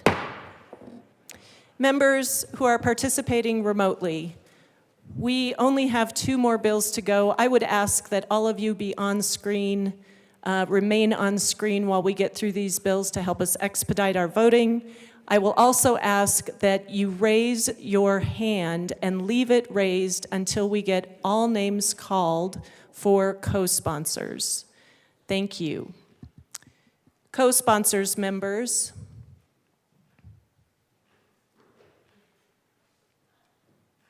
Again, if you're participating remotely, I'll ask you to stay on screen for all voting, as well as co-sponsoring. Representative Martinez, co-sponsors.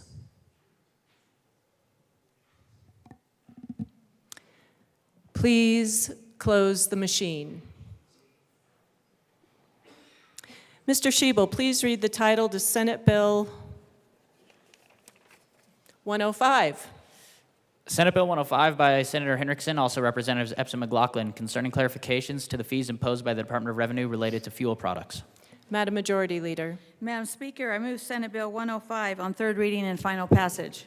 The motion before us is the adoption of Senate Bill 105 on third reading and final passage. Mr. Schiebel, please open the machine and members proceed to vote. Representative Bottoms, how do you vote? Quickly flash my purpose. Quickly flash my purpose. Representative Bottoms, how do you vote? No. Representative Bottoms votes no. Representative Bradfield, how do you vote? No. Representative Bradfield votes no. Representative Bradley, how do you vote? I cannot get my video turned on. I vote no. I'm so sorry. Representative Bradley votes no. Representative DeGraff, how do you vote? No. No. Representative DeGraff votes no. Representative Holtorf, how do you vote? I vote no. Representative Holtorf votes no. Representative Lindstedt, how do you vote? Yes. Representative Lindstedt votes yes. Representative Lynch, how do you vote? No. Representative Lynch votes no. Representative Martinez, how do you vote? Yes. Representative Martinez votes yes. Representative Marvin, how do you vote? Representative Marvin votes yes. Representative Morrow, how do you vote? Yes. Representative Morrow votes yes. Representative Parenti, how do you vote? Yes. Representative Parenti votes yes. Representative Ricks, how do you vote? Yes. Representative Ricks votes yes. Representative Story, how do you vote? Yes. Representative Story votes yes. Representative Tatone, how do you vote? Yes. Representative Tatone votes yes. Representative Wilford, how do you vote? Yes. Representative Wilford votes yes. Representative Winter, how do you vote? No. Assistant Minority Leader Winter votes no. Representative Bockenfeld, how do you vote? No. Representative Bockenfeld votes no. Representative Luck, how do you vote? No. Representative Luck votes no. Please close the machine. With 45 aye, 18 no, and 2 excused, Senate Bill 105 is adopted. Co-sponsors.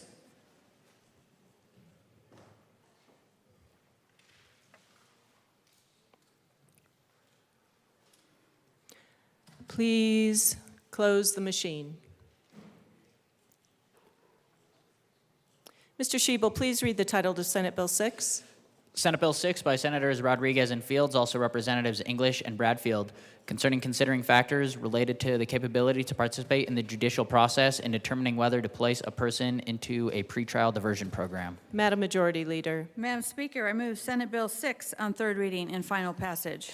Members, the motion before us is the adoption of Senate Bill 6 on third reading and final passage. Mr. Schiebel, please open the machine and members proceed to vote. For those voting remotely, Representative Bottoms, how do you vote? No. No. Representative Bottoms votes no. Representative Bradfield, how do you vote? Yes. Representative Bradfield votes yes. Representative Bradley, how do you vote? No. Representative Bradley votes no. Representative DeGraff, how do you vote? No. No. Representative DeGraff votes no. Representative Holtorf, how do you vote? No. Representative Holtorf votes no. Representative Lindstedt, how do you vote? Yes. Representative Lindstedt votes yes. Representative Lynch, how do you vote? Yes. Representative Lynch votes yes. Representative Martinez, how do you vote? Yes. Representative Martinez votes yes. Representative Marvin, how do you vote? Representative Marvin votes yes. Representative Morrow, how do you vote? Yes. Representative Morrow votes yes. Representative Parenti, how do you vote? Yes. Representative Parenti votes yes. Representative Ricks, how do you vote? Yes. Representative Ricks votes yes. Representative Story, how do you vote? Yes. Representative Story votes yes. Representative Tatone, how do you vote? Yes. Representative Tatone votes yes. Representative Wilford, how do you vote? Yes. Representative Wilford votes yes. Assistant Minority Leader Winter, how do you vote? No. Assistant Minority Leader Winter votes no. Representative Bockenfeld, how do you vote? Yes. Yes. Representative Bockenfeld votes yes. Representative Luck, how do you vote? No. Representative Luck votes no. Please close the machine. With 53 aye, 10 no, and 2 excused, Senate Bill 6 is adopted. Co-sponsors.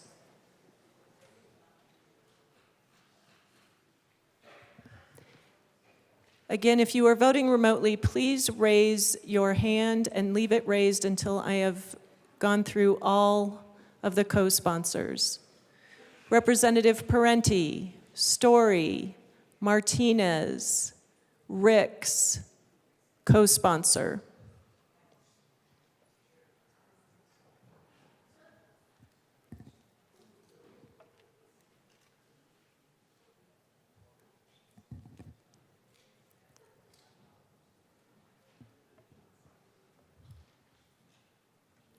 Please close the machine. Madam Majority Leader. Thank you, Madam Speaker. I move to proceed out of order for consideration of Senate amendments to House bills. Seeing no objection, we will proceed out of order for consideration of Senate amendments to House bills. Mr. Schiebel, please read the title to House Bill 1067. House Bill 1067 by Representative Ortiz, also Senators Winter F. and Liston, concerning ballot access for candidates with disabilities. Representative Ortiz. Thank you, Madam Speaker. It is with great regret but necessary that I move that we concur with Senate amendments on House Bill 1067. Please proceed. Thank you, Madam Speaker. Members, this was an amendment that was brought forward. It's viewed as friendly. The main thrust of the stakeholding was around defining caucus as the most equitable way to get on the ballot, because it is. But I do appreciate my Senate primes with Liston and Winter also building in extra time for collecting signature process. So that's what the amendment does. The Gov's office and the Secretary of State's office does not have an issue with this, so we're going ahead and going to concur. Seeing no further discussion, the motion before us is to concur with Senate amendments to House Bill 1067. Mr. Schiebel, please open the machine and members proceed to vote.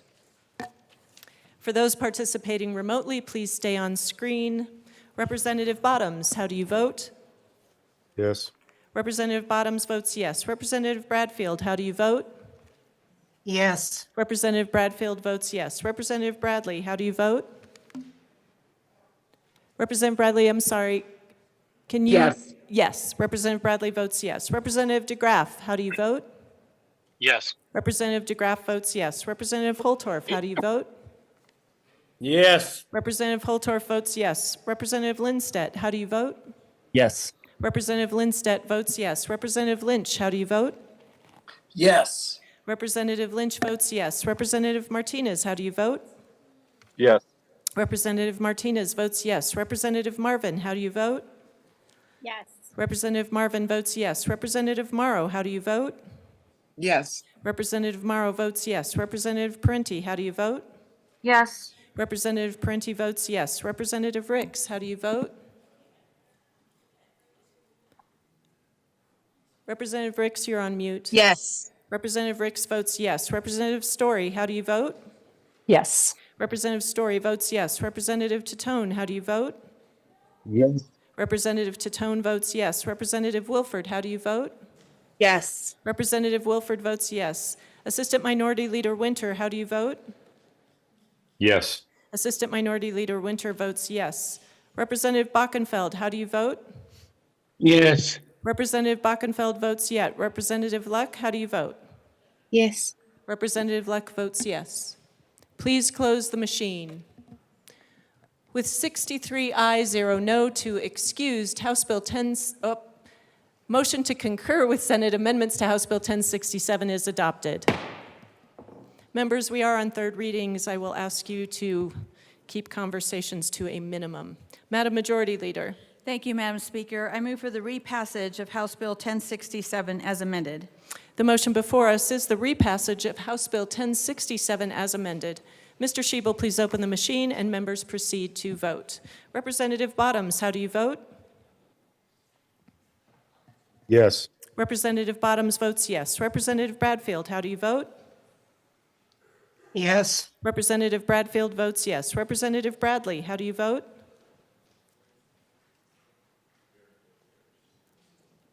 I'm sorry, Representative Bradley, could you repeat? No. Representative Bradley votes no. Representative DeGraff, how do you vote? Yeah. Yes. Representative DeGraff votes yes. Representative Holtorf, how do you vote?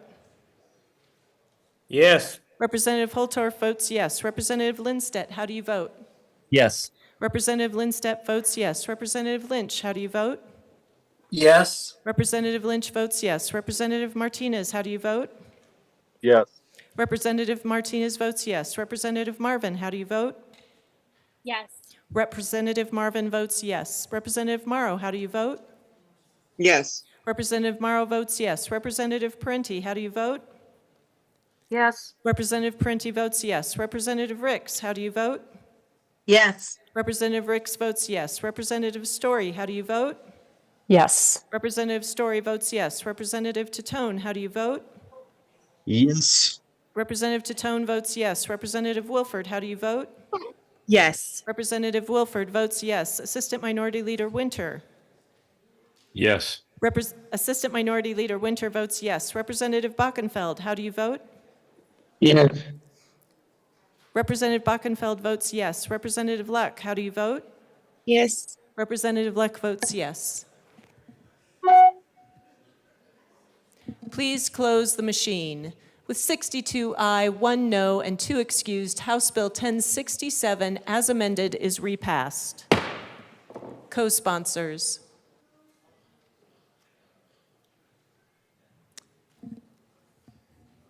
Representative Ricks, you are already a co-sponsor. Representative Martinez, you are also already a co-sponsor. Representative Wilford, already a co-sponsor. Please close the machine.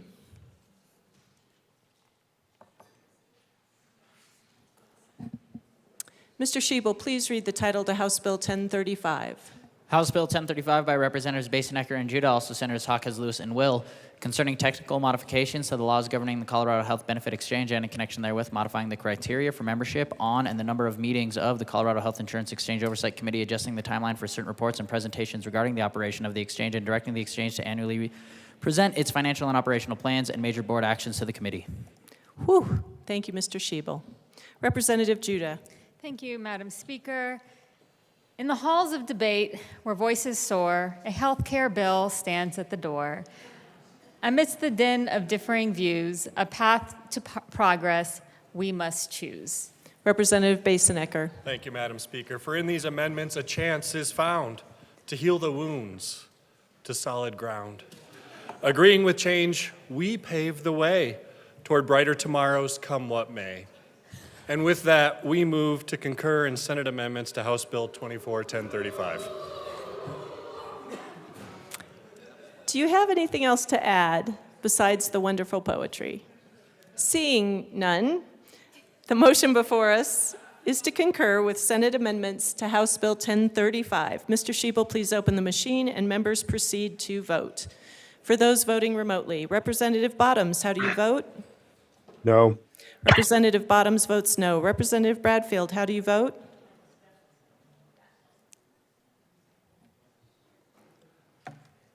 Yes. Representative Bradfield votes yes. Representative Bradley, how do you vote? No. Representative Bradley votes no. Representative DeGraff, how do you vote? No. Representative DeGraff votes no. Representative Holtorf, how do you vote? No. Representative Holtorf votes no. Representative Lindstedt, how do you vote? Yes. Representative Lindstedt votes yes. Representative Lynch, how do you vote? No.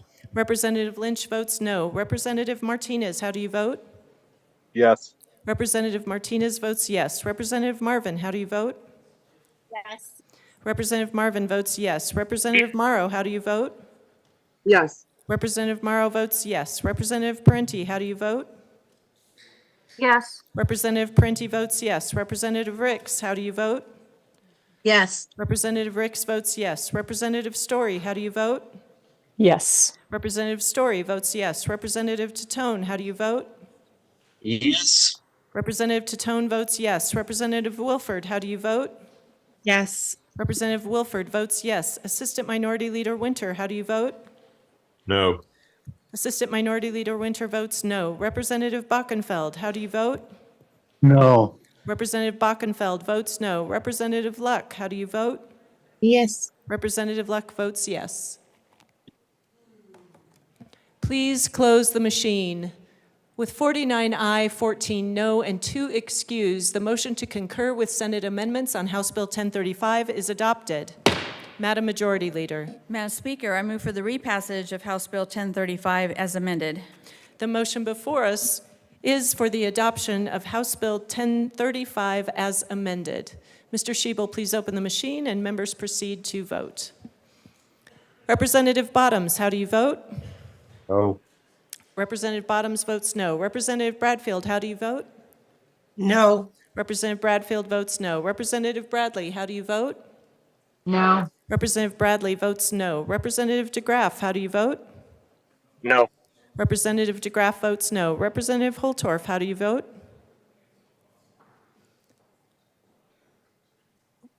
Representative Holtorf, you're on mute. Yeah, vote no. Representative Holtorf votes no. Representative Lindstedt, how do you vote? Yes. Representative Lindstedt votes yes. Representative Lynch, how do you vote? No.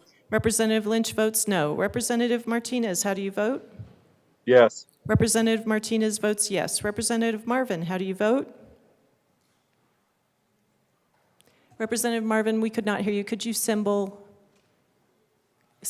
thumbs up? Representative Marvin votes yes. Representative Morrow, how do you vote? Yes. Representative Morrow votes yes. Representative Parenti, how do you vote? Yes. Representative Parenti votes yes. Representative Ricks, how do you vote?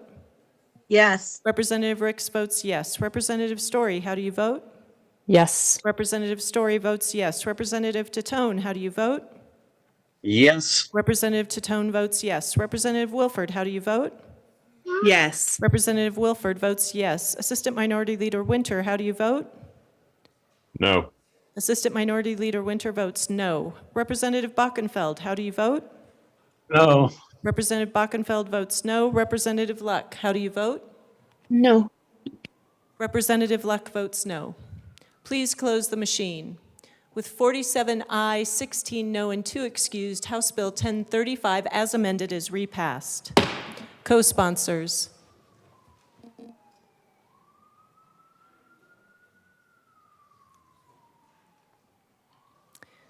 Please close the machine. Mr. Schiebel, please read the title to House Bill 1139. House Bill 1139 by Representatives Leader and Armagost, also Senators Will and Exum, concerning the payment of death benefits after remarriage to a surviving spouse of a state employee who worked in a job with a high-risk classification. Representative Armagost. Thank you, Madam Speaker. This was simply an oversight for the state law enforcement agencies. We neglected to include the university law enforcement. So we were reminded by the Senate on the university police officers, so we wanted to include that. And I will need one of you to move. So, Representative Leader. I move L002 to 1139 with a favorable recommendation. Thank you, Representative. We need for you to concur, move to concur. concur, and yes, I will gobble. It adds the employees of the Department of Revenue, who is vested with the powers of peace officers, as well as the employees of the State Institution of Higher Ed, who is vested with the powers as a peace officer as well. More the merrier. And just so that our motion is clear, I will ask one of you to move that the House concur with Senate amendments to House Bill 1139. I move that the House concur with amendments L002 to House Bill 1139. We have to try again. Rep. Leader, it just moved to concur with Senate amendments to House Bill 1139. I move to concur with the Senate amendments to House Bill 1139. Thank you so much. You can tell I have not done this before. No additional comments. The motion before us is to concur with Senate amendments to House Bill 1139. Mr. Schiebel, please open the machine and members proceed to vote. Representative Bottoms, how do you vote? Yes. Representative Bottoms votes yes. Representative Bradfield, how do you vote? Yes. Representative Bradfield votes yes. Representative Bradley, how do you vote? Yes. Representative Bradley votes yes. Representative DeGraff, how do you vote? Yes. Representative DeGraff votes yes. Representative Holtorf, how do you vote? Yes. Representative Holtorf votes yes. Representative Lindstedt, how do you vote? Yes. Representative Lindstedt votes yes. Representative Lynch, how do you vote? Yes. Representative Lynch votes yes. Representative Martinez, how do you vote? Yes. Representative Martinez votes yes. Representative Marvin, how do you vote? Yes. Representative Marvin votes yes. Representative Morrow, how do you vote? Yes. Representative Morrow votes yes. Representative Parenti, how do you vote? Yes. Representative Parenti votes yes. Representative Ricks, how do you vote?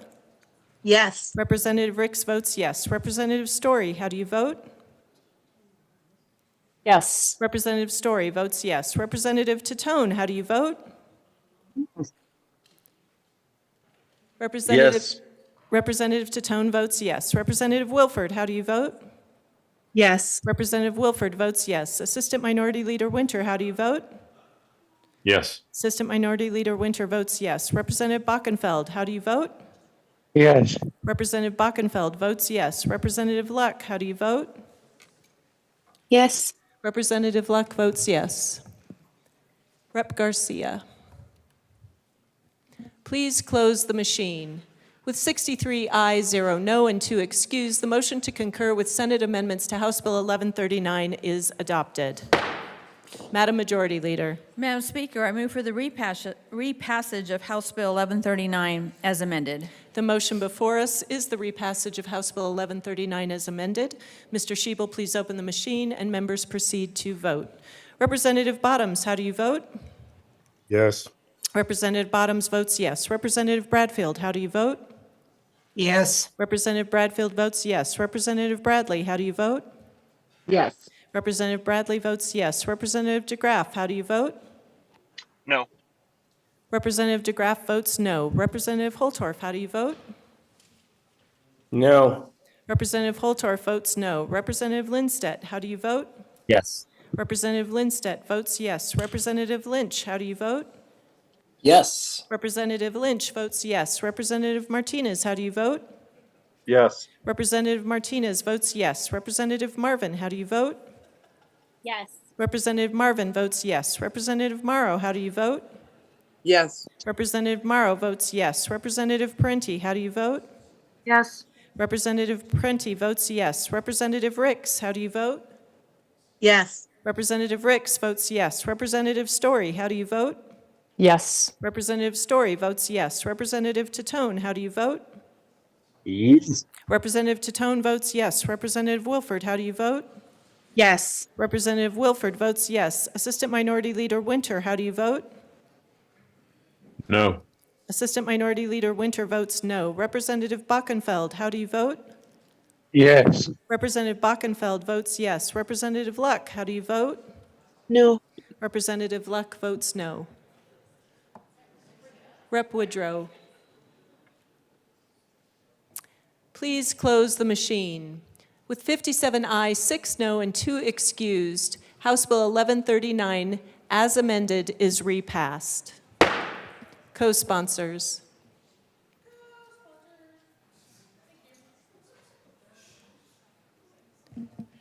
Please close the machine.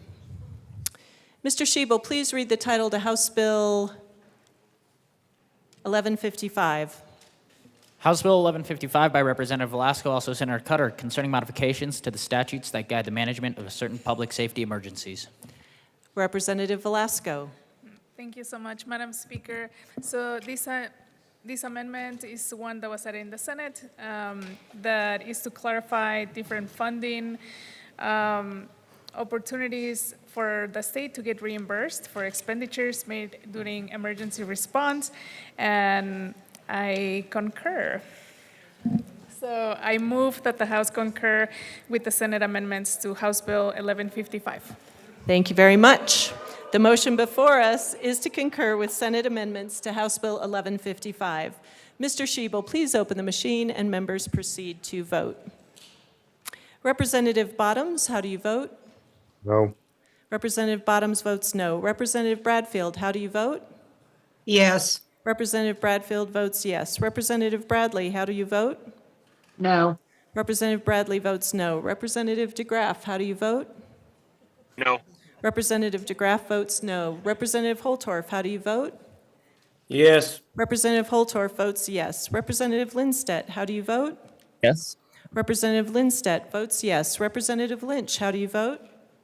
Yes. Representative Lynch votes yes. Representative Martinez, how do you vote?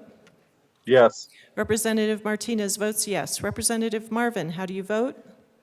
Yes. Representative Marvin votes yes. Representative Morrow, how do you vote? Yes. Representative Morrow votes yes. Representative Parenti, how do you vote? Yes. Representative Parenti votes yes. Representative Ricks, how do you vote? Yes. Representative Ricks votes yes. Representative Story, how do you vote? Yes. Representative Story votes yes. Representative Tatone, how do you vote? Yes. Representative Tatone votes yes. Representative Wilford, how do you vote? Yes. Representative Wilford votes yes. Assistant Minority Leader Winter, how do you vote? Yes. Assistant Minority Leader Winter votes yes. Representative Bockenfeld, how do you vote? Yes. Representative Bockenfeld votes yes. Representative Luck, how do you vote? No. Representative Luck votes no. Please close the machine. With 59 aye, 4 no, and 2 excused, the motion to concur with Senate amendments to House Bill 1155 is adopted. Madam Majority Leader. Madam Speaker, I move for the repassage of House Bill 1155 as amended. The motion before us is the adoption of House Bill 1155 as the repassage of House Bill 1155 as amended. Mr. Schiebel, please open the machine and members proceed to vote. Representative Bottoms, how do you vote? No. Representative Bottoms votes no. Representative Bradfield, how do you vote? Yes. Representative Bradfield votes yes. Representative Bradley, how do you vote? No. Representative Bradley votes no. Representative DeGraff, how do you vote? No. Representative DeGraff votes no. Representative Holtorf, how do you vote? Yes. Representative Holtorf votes yes. Representative Lindstedt, how do you vote? Yes. Representative Lindstedt votes yes. Representative Lynch, how do you vote? Yes. Representative Lynch votes yes. Representative Martinez, how do you vote? Yes. Representative Martinez votes yes. Representative Marvin, how do you vote? Yes. Representative Marvin votes yes. Representative Morrow, how do you vote? Yes. Representative Morrow votes yes. Representative Parenti, how do you vote? Yes. Representative Parenti votes yes. Representative Ricks, how do you vote? Yes. Representative Ricks votes yes. Representative Story, how do you vote? Yes. Representative Story votes yes. Representative Tatone, how do you vote? Yes. Representative Tatone votes yes. Representative Wilford, how do you vote? Yes. Representative Wilford votes yes. Assistant Minority Leader Winter, how do you vote? Yes. Assistant Minority Leader Winter votes yes. Representative Bockenfeld, how do you vote? Yes. Representative Bockenfeld votes yes. Representative Luck, how do you vote? No. Representative Luck votes no. Please close the machine. With 56 ayes, 7 no, and 2 excused, House Bill 1155 as amended is repassed. Co-sponsors. Representative Story, co-sponsors. Representative Ricks, co-sponsors. Representative Parenti, co-sponsors.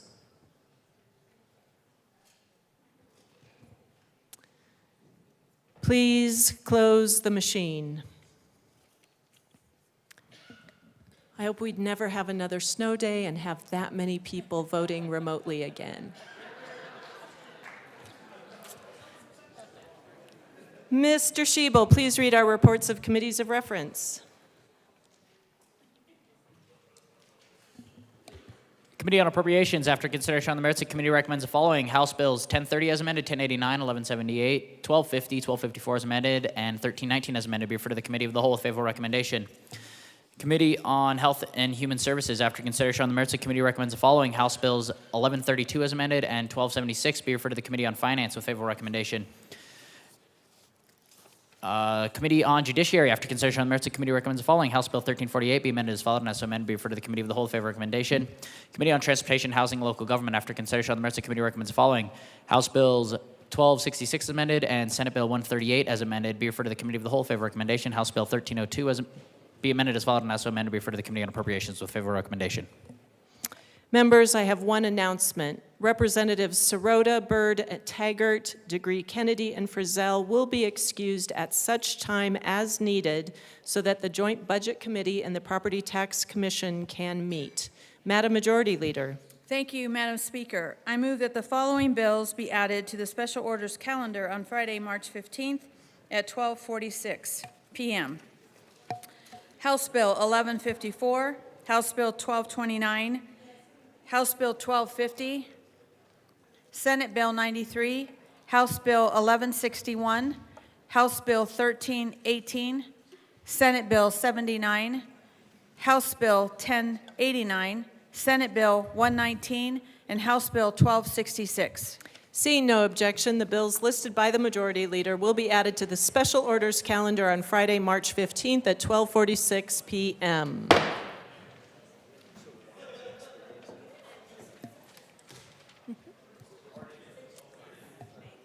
Representative Froelich.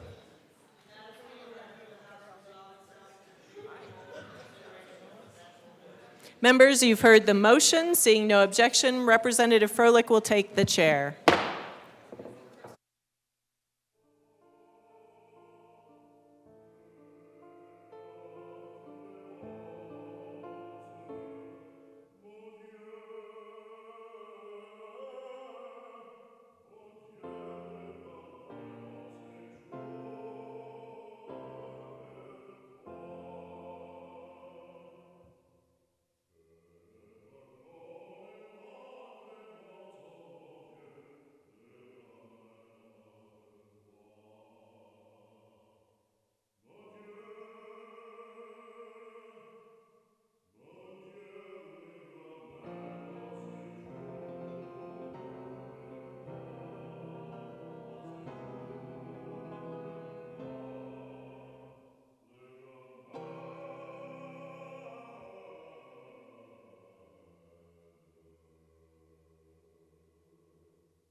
The committee will come to order. Madam Majority Leader. Thank you, Madam Chair. I move to lay over House Bill 1229 until after 1154. That has been properly moved and will be laid over. I did it.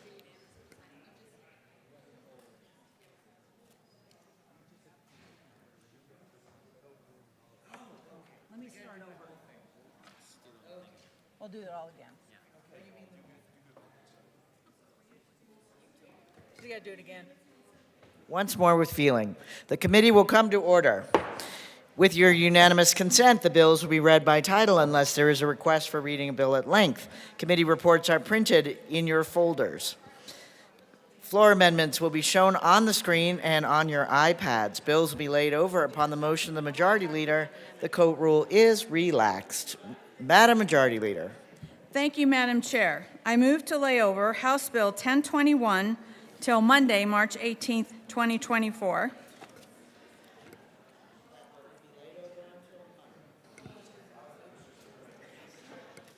Madam Majority Leader. Thank you, Madam Chair. I move to also lay over House Bill 1229 until after 1154.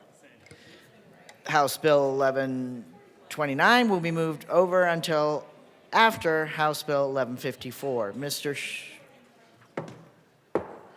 Shebel, please read the title of House Bill 1154.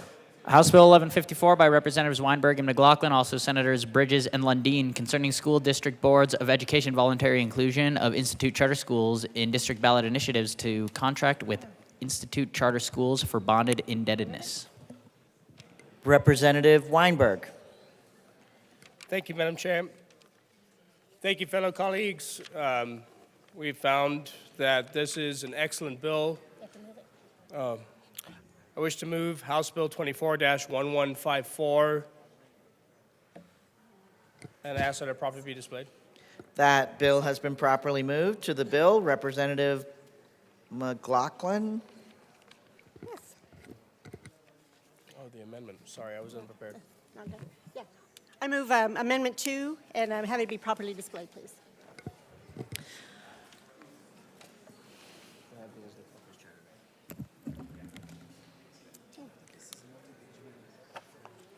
Amendment 2 has been moved and is difficult to display, but has been properly displayed, and it was given to you yesterday, or Wednesday.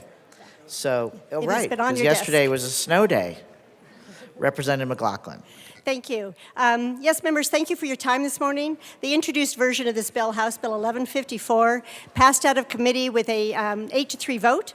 During the discussion on the bill, there was a desire expressed at that time to add language reflecting certain procedural elements for districts that decide to go down this path with CSI schools and their boundaries. I want to thank Representative Bacon and Hamrick for their work on this amendment that Rep. Bacon will offer that will provide greater clarity on the process that school districts and CSI schools would undertake if the school district, under their sole discretion, chose to include a CSI school in their local bond measure. Has been the intent of this bill all along. These procedural elements still completely honor local control and repeatedly reference the fact that this would only take place at the district's sole discretion. So districts have the choice. It is not mandatory. Is there any further discussion on Amendment 2? Assistant Minority Leader Bacon. Yeah, I'll be the minority leader today. That's cool. Thank you. Sorry. I'm the assistant majority leader because being the assistant minority leader is awesome and they don't want to take that from them. Sorry. Sorry. Majority. Ooh. It's a lovely post-snow day discussion on the record. Thank you, anybody who's listening. Thank you, Representative McLaughlin. I just wanted to provide clarity for L2 for those of you who followed this bill. In committee, we noted that some of the language on how a bond would be treated if it was issued would refer back to another section in code which included how bonds are treated if they were district charter schools. And so what we did with this amendment was create a separate section to separate a charter school and the procedures done for bonds if it was district operated versus what's done for bonds when it is a CSI charter school. And ultimately, it is mostly the same, except that for district charter schools, there are requirements to bring in the schools to the bond planning, and That is not the requirement here for CSI schools, and so we separated that out. But we did create provisions in which the CSI school needs to submit plans as to how they will use the bond and so forth, so that those plans can be submitted to the school board,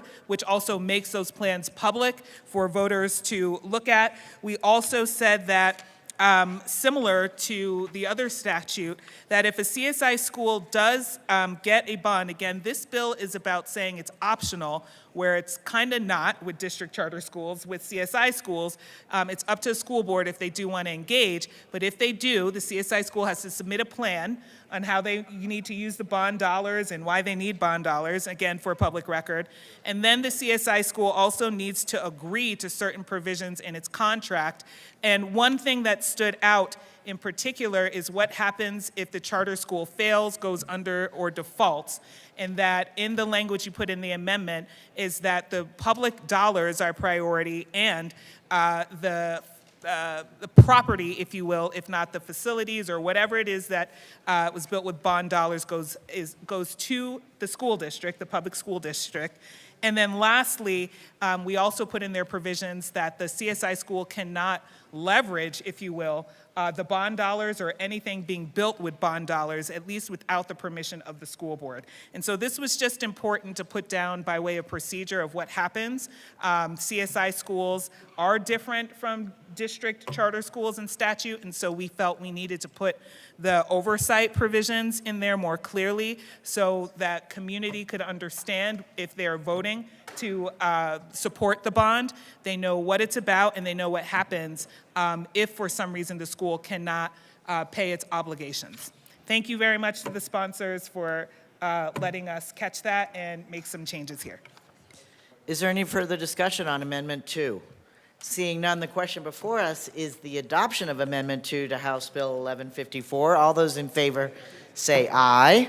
Aye. All those opposed, no. The ayes have it. The amendment passes. Representative McLaughlin. Thank you, Madam Chair.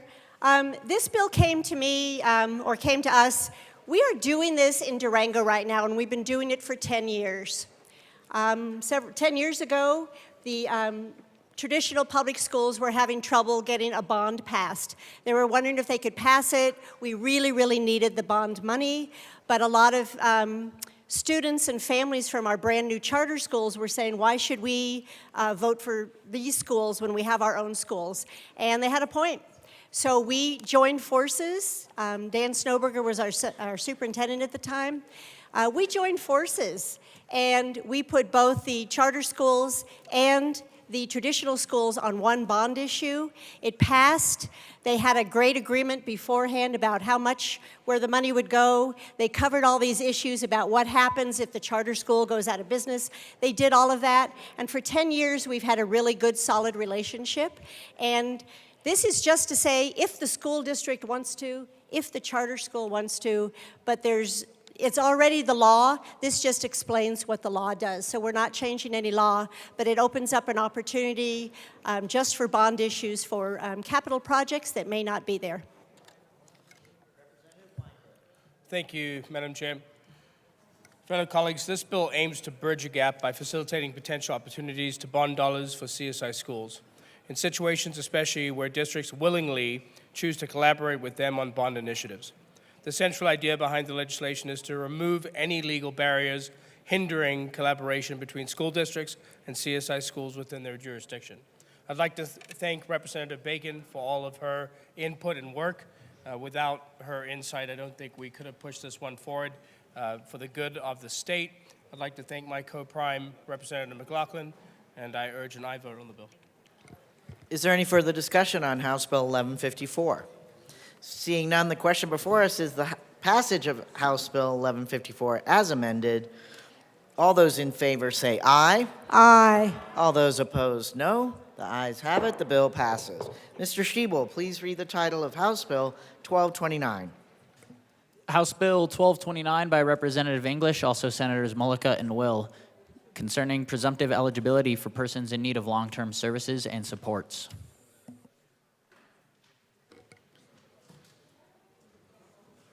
Representative English. Thank you, Madam Chair. The presumptive eligibility for individuals with disabilities, I'm just gonna, oh, I'm sorry. I gotta move the bill first. Yes, will you move your Yeah. bill, please? I move, wait, where's my House bill? House Bill 1229 to the Committee of the Whole. No? And the committee report. No? Just move the passage of the bill. Just move the bill? Okay. I move House Bill 1229. Okay. Representative English. Thank you. Presumptive eligibility for individuals with disabilities. I'll just share real quick what the bill does and why the bill is needed. This bill would give HCPF statutory authority to pursue an 1115 waiver to expand the population eligibility for presumptive eligibility to include individuals with disabilities. Presumptive eligibility would give individuals who meet certain self-declared criteria access to Medicaid long-term care services for a short period prior to completing the typical financial and functional eligibility processes and meeting this criteria for continued coverage. The presumptive eligibility process facilitates prompt delivery of long-term care services and can prevent nursing home admissions, reduce the length of stay in a hospital, or ensure that individuals are able to find appropriate placement in a setting that best meets their needs. Why this bill is needed? The time it takes to determine eligibility can delay individuals with disabilities from receiving services they need.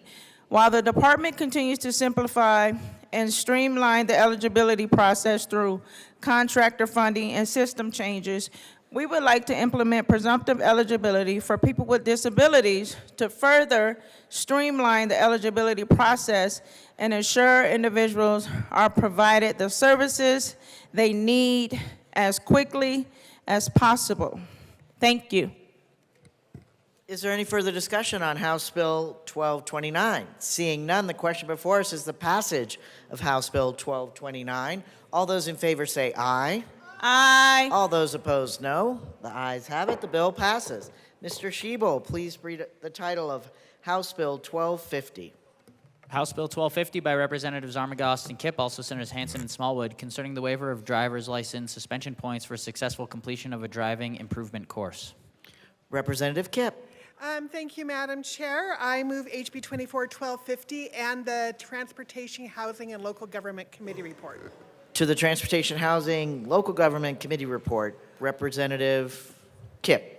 Thank you. We tweaked some language to make the Attorney General's office happy, and now they're happy, so I'm asking for an aye vote. Is there any further discussion on the committee report? Seeing none, the question before us is the adoption of the Transportation, Housing, and Local Government Committee report. All those in favor say aye. Aye. Aye. All those against, no. The ayes have it. The committee report passes. To the bill, Representative Armagost. Thank you, Madam Chair. I just wanted to say this is something that I think if anyone spends any amount of time, even a couple minutes on I-25, especially on days like today, it is important to have drivers learning how to drive rather than just getting cited. So this is not something that mandates anything. This just opens up the option so that drivers that are cited for minor traffic infractions have the option to get driver's training rather than lose points on their license. So this is one of those important bills that gives them an option rather than mandating, and I would ask for a yes vote. Representative Kipp. Thank you. I think my co-prime really said it all. I'm glad to be on this bill with them because really this offers options to people to get points removed from their license and to make our roads safer. We have had increased numbers of accidents and fatalities on our roads. We want our drivers to get better. This will help that. I ask for an aye vote. Is there any further discussion on House Bill 1250? Seeing none, the question before us is the passage of House Bill 1250. All those in favor say aye. Aye. All those opposed, no. The ayes have it. The bill passes. Mr. Shebel, please read the title of Senate Bill 93. Senate Bill 93 by Senator Michelson, Janae, also Representative Amabile, concerning the continuity of healthcare benefits during the transition to a new health benefit plan when the enrollee's healthcare provider does not have a contract with the new health insurance carrier. Representative Amabile. Thank you, Madam Chair. I move Senate Bill 93. So moved. To the bill, Representative Amabile. Thank you. So this is a great bill. It is about allowing people who are terminated from one insurance plan and then they sign up for another plan to continue their coverage for up to 90 days so that they get the best care possible. It doesn't, the new insurance company does pay the the current provider at the rate that they pay, so it doesn't cost anybody anything extra, and it is motivated in part by the disenrollment of about 100,000 people from Colorado's Medicaid plan. And so for people who responsibly sign up for commercial insurance, who are in the middle of a health situation, they will be able to continue their coverage for up to 90 days. And I ask for a yes vote. Is there any further discussion on Senate Bill 93? Seeing none, the question before us is the passage of Senate Bill 93. All those in favor say aye. All those against, no. The ayes have it. The bill passes. Mr. Schiebel, please read the title of House Bill 1318. I'm sorry. Please read the title of House Bill 1161. House Bill 1161 by Representative Ortiz, concerning basic access for individuals with disabilities using motor vehicles. Representative Ortiz. Madam Chair, I move House Bill 241161 and the committee report. To the committee report, Representative Ortiz. Members, in committee, we ran amendments that were asked by the Energy Office for the state of Colorado to make sure we're tying accessible features around charging stations to what the Access Board, a national standard organization, is already doing. The concern was to create like patchwork laws around what makes a charging station accessible. So that's what we did in committee. Although I do have amendments to move on to the committee report. So with that, I'm going to move L004 to the committee report. That amendment has been properly moved, and we will have it displayed shortly. And ask that it be properly displayed.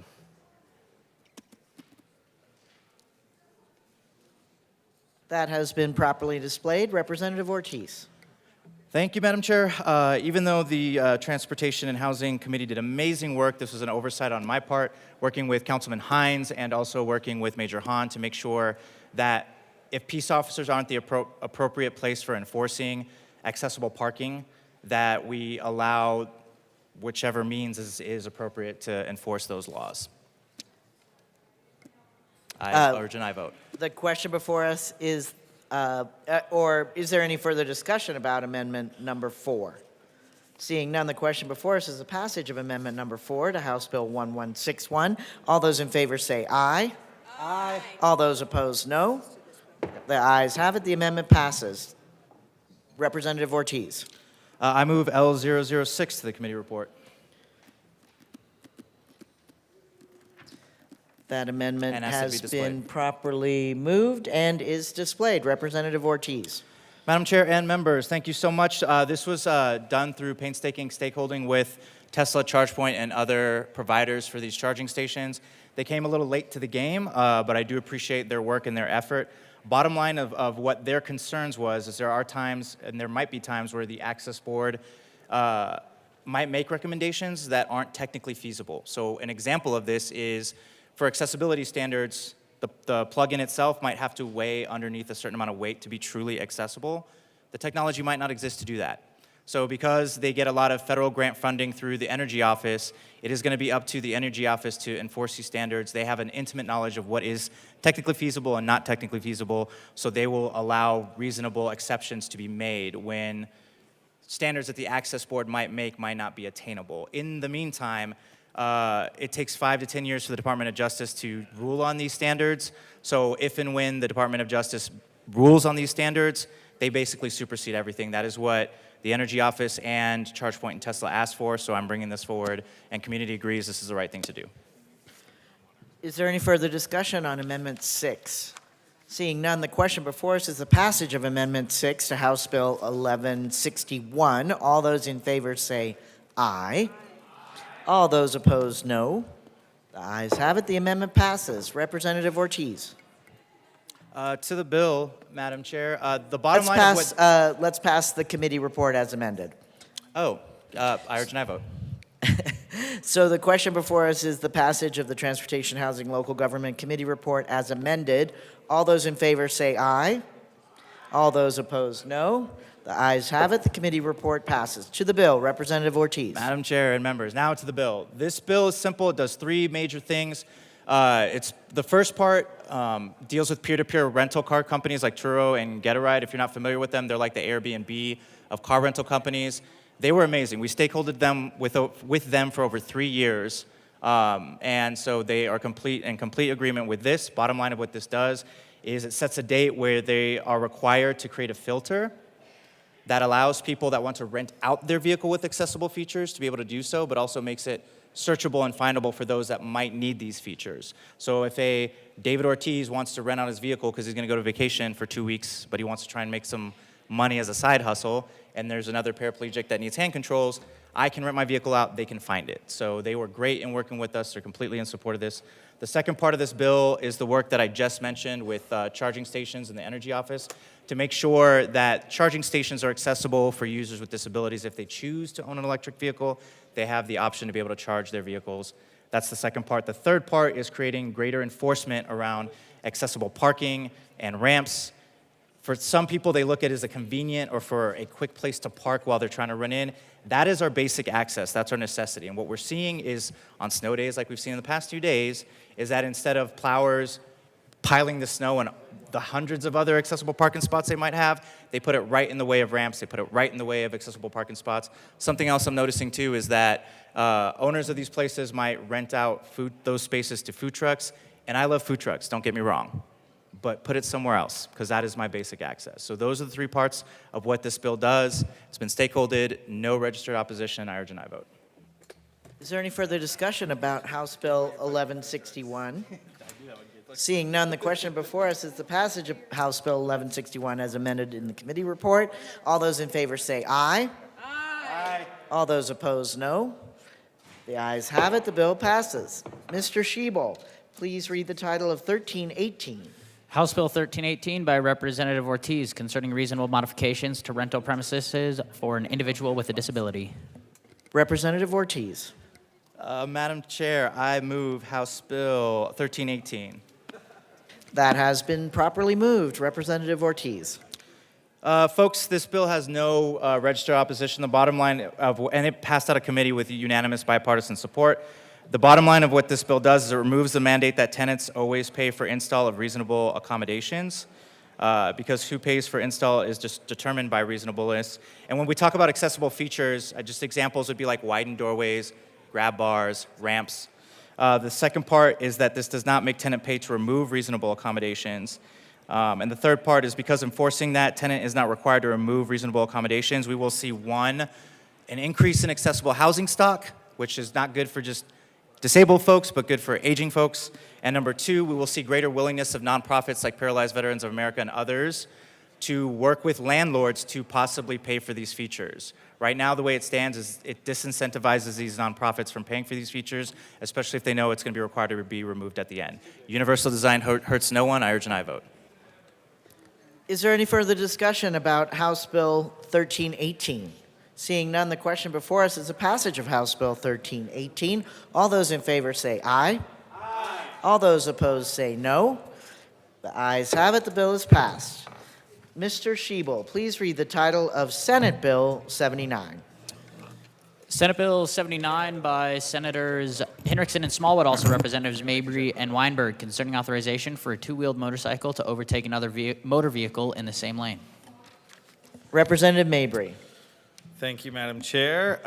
Because my co-prime sponsor is over there eating sushi, I will solo move Senate Bill 79 and the committee report.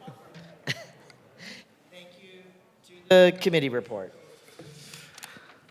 Thank you, Madam Chair. So in committee, we changed a few things. One, we removed some definitions from the legislative declaration that were unnecessary and conflicting. We clarified that motorcycles can only overtake or pass a car in front of them when all the nearby lanes of traffic are stopped, not just the vehicle in front of the motorist. And we clarified when a motorist should re-enter traffic. Then working with State Patrol and CDOT, we brought some amendments about clarifying how the data will be collected. There was a part in there that said CDOT would collect data. CDOT does not collect data, but it will analyze it. And then we deleted the term in heavy traffic conditions because that was subjective. And with that, I ask for an aye vote on the committee report. The question before us is the passage of the Transportation, Housing, Local Government Committee report. All those in favor say aye. All those opposed, no. The ayes have it. The committee report is passed. To the bill, Representative Mabry. Thank you, Madam Chair. So, members, we are bringing this bill. This bill has a 2-year sunset on it, but similar policies have been passed all around the world and in the United States, and over again, those studies show that a policy like this that allows motorcycles to overtake stopped cars at very slow speeds, 15 miles an hour, increases safety. In particular, the thing that we're trying to stop is when a motorcycle is stopped in traffic, there's a high risk of them being rear-ended. And so when places have implemented this policy, they've seen a reduction in those rear-end accidents. We also learned in committee that New Wales, Australia was not in Europe, and I think that was a pretty critical part of the debate. But with that, we ask for an aye vote. Is there any further discussion about Senate Bill 79? Seeing none, the question before us is the passage of Senate Bill 79. All those in favor say aye. All those opposed, no. The ayes have it. The bill passes with a solo effort, exemplary solo effort against rear-ending. Mr. Shebel, please read the title of House Bill 1089. House Bill 1089 by Representatives Hamrick and Frizzell concerning the use of electronic notifications for vehicle transactions. Representative Hamrick. Madam Chair, I move House Bill 24-1089, the Finance Committee report and the Appropriations report. To the Appropriations report. No, to the Finance report.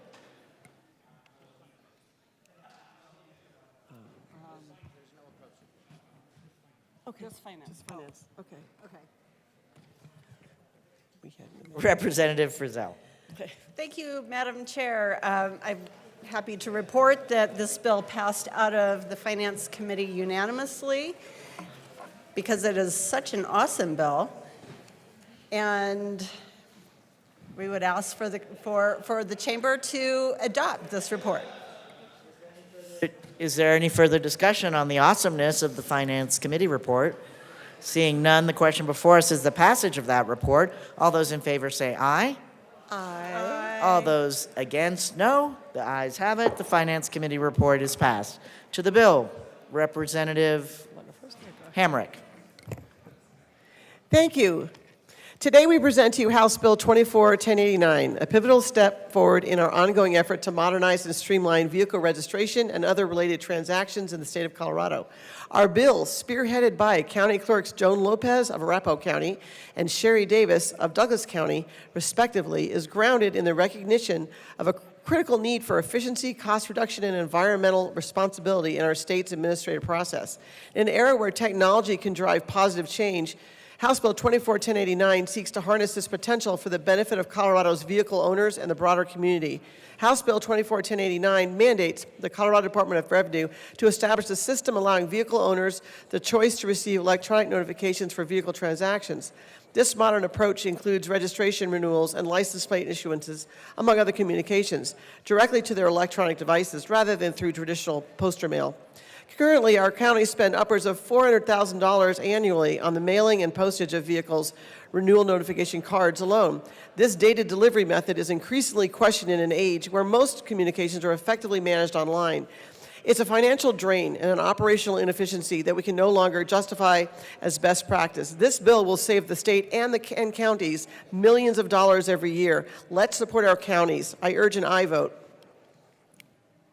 Representative Frizzell. Thank you, Madam Chair. Members, House Bill 24-1089 addresses all of the issues that my co-prime mentioned head on. By allowing vehicle owners to opt into receiving electronic notifications, we open the door to substantial cost savings for counties all across Colorado. This shift is not merely a theoretical improvement. Over 16 states have already implemented similar measures, observing not only reduced expenses, but also enhanced customer satisfaction due to the convenience and speed of electronic communications.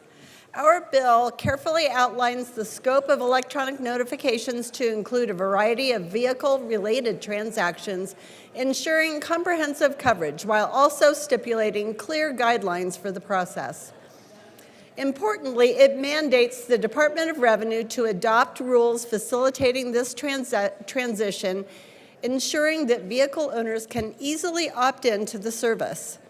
Additionally, it wraps this software change into the current overhaul on the drive's infrastructure already planned in the next few years. Additionally, we'll skip that. We here in the legislature pass bills often that require the counties to dedicate county funds to state-mandated programs with little to no funding. This is the opposite of that. We are here today asking that you support this bill, and I urge an aye vote on House Bill 24-1089. Is there any further discussion on House Bill 1089? Seeing none, the question before us is the passage of House Bill 1089. All those in favor say aye. Aye. All those opposed, no.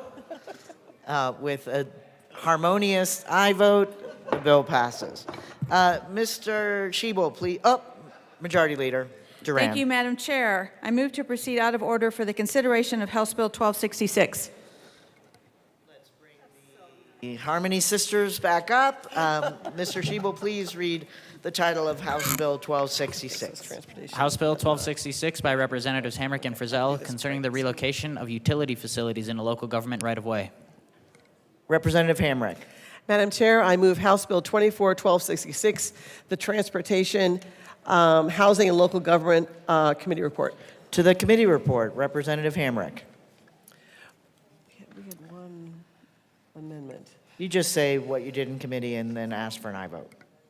Yeah, we had one amendment with just some language changes. But it passed unanimously. It was actually a strike below, but that's right. Yeah. Is there, yes, Representative Frizzell. So thank you, Madam Chair. Yes, we would like to move the Transportation Committee report and ask that it be adopted. Great. We'll do that. As Wait, amended. is there an amendment? And there's a correction. It was a strike below. I apologize. The amendment. Is the amendment to the committee report? Oh, okay.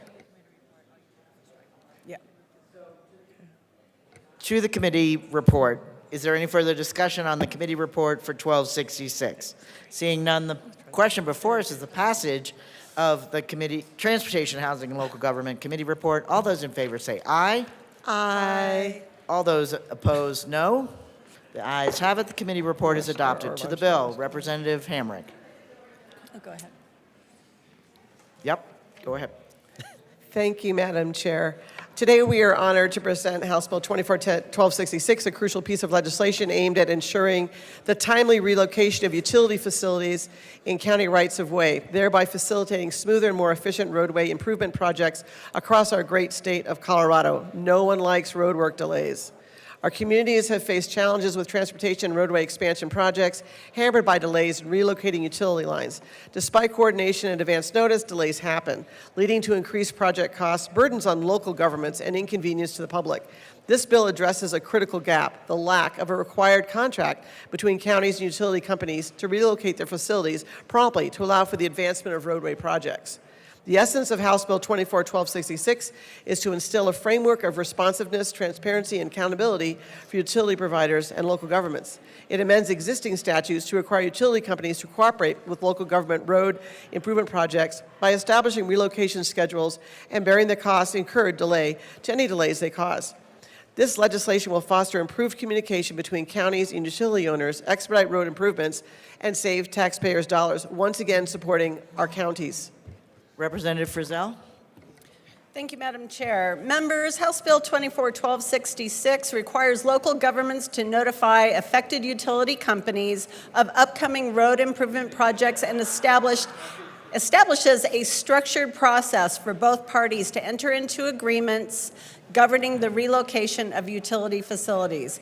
It mandates coordination on projects necessitating utility line removal, relocation, or alteration, and commits to a schedule for utility relocation through either a utility relocation agreement or a clearance letter.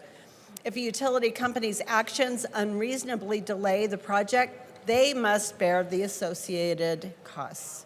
This bill includes the needs of both parties, and I would like to just say how significantly stakeholdered this particular bill was between the counties and many of our larger utility companies.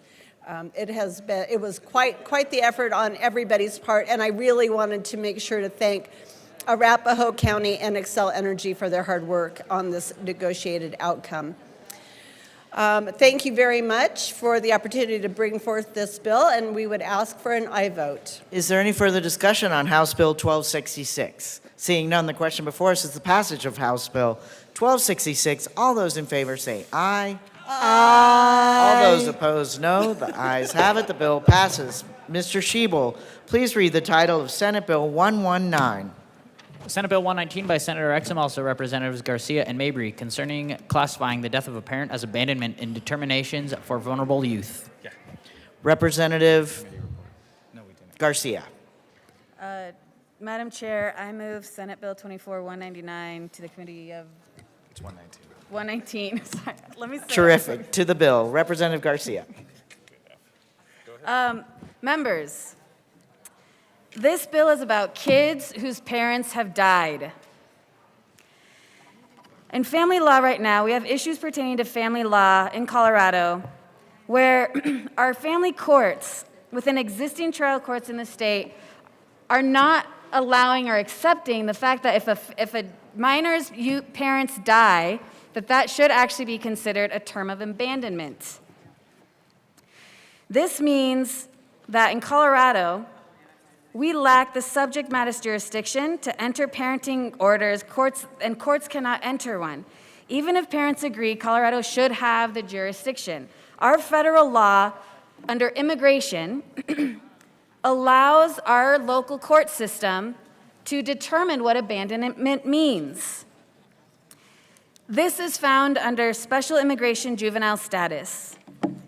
This classification is a status under federal law that is available to juveniles under the age of 21 who present in the United States without legal immigration status and are in need of humanitarian protection. Youth with special immigrant juvenile status may immediately apply for permanent legal residency if these next certain conditions are met. They must be unmarried. They must be under the age of 21. They must be physically present in the United States, and they must have a juvenile court order. This court order must find that a child is dependent on the court or is placed in the care of a guardian.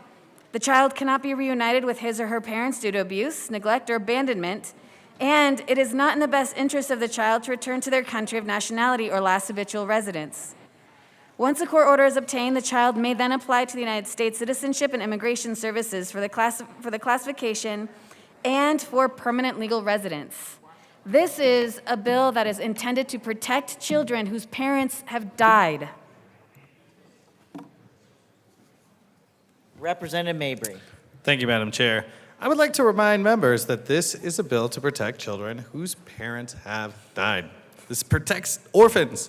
In order to be eligible for special immigrant juvenile status, a state court must enter a finding that reunification of a child with one or both parents is not viable due to abuse, neglect, or abandonment, or a similar basis under state law. That's what the federal standard says. The federal standard says that exactly. Abuse, neglect, or abandonment, or a similar basis under state law.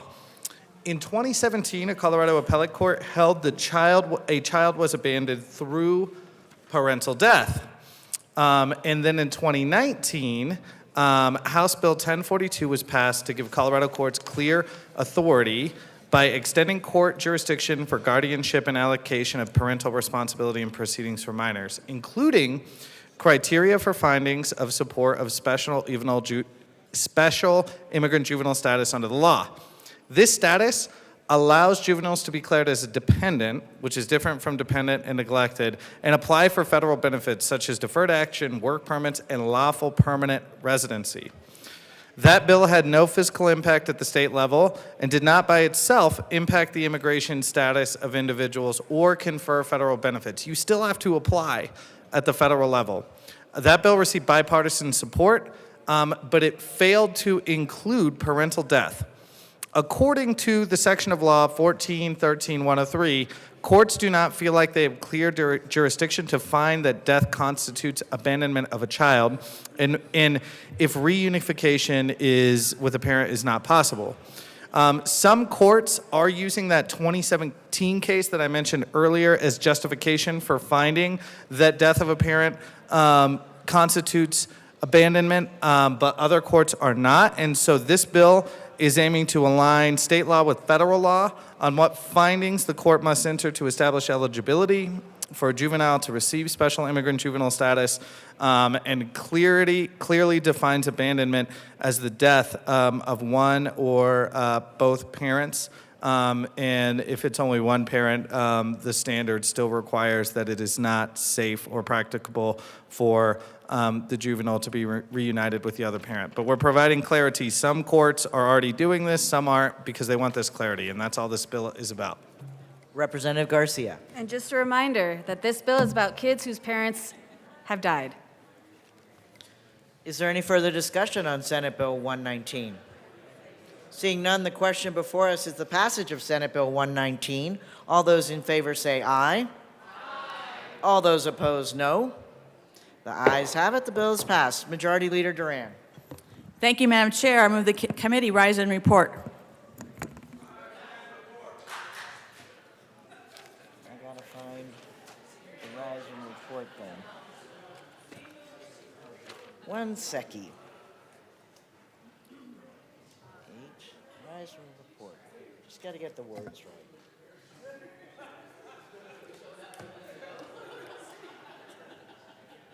You have heard the motion. Seeing no objection, the committee will rise and report progress. You have heard the motion. Seeing no objection, the committee will rise and report.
The House will come back to order. Mr. Schiebel, please read the report of the Committee of the Whole. Madam Speaker, your Committee of the Whole begs leave to report is under consideration the following attached bills, being the second reading thereof and making the following recommendations thereon.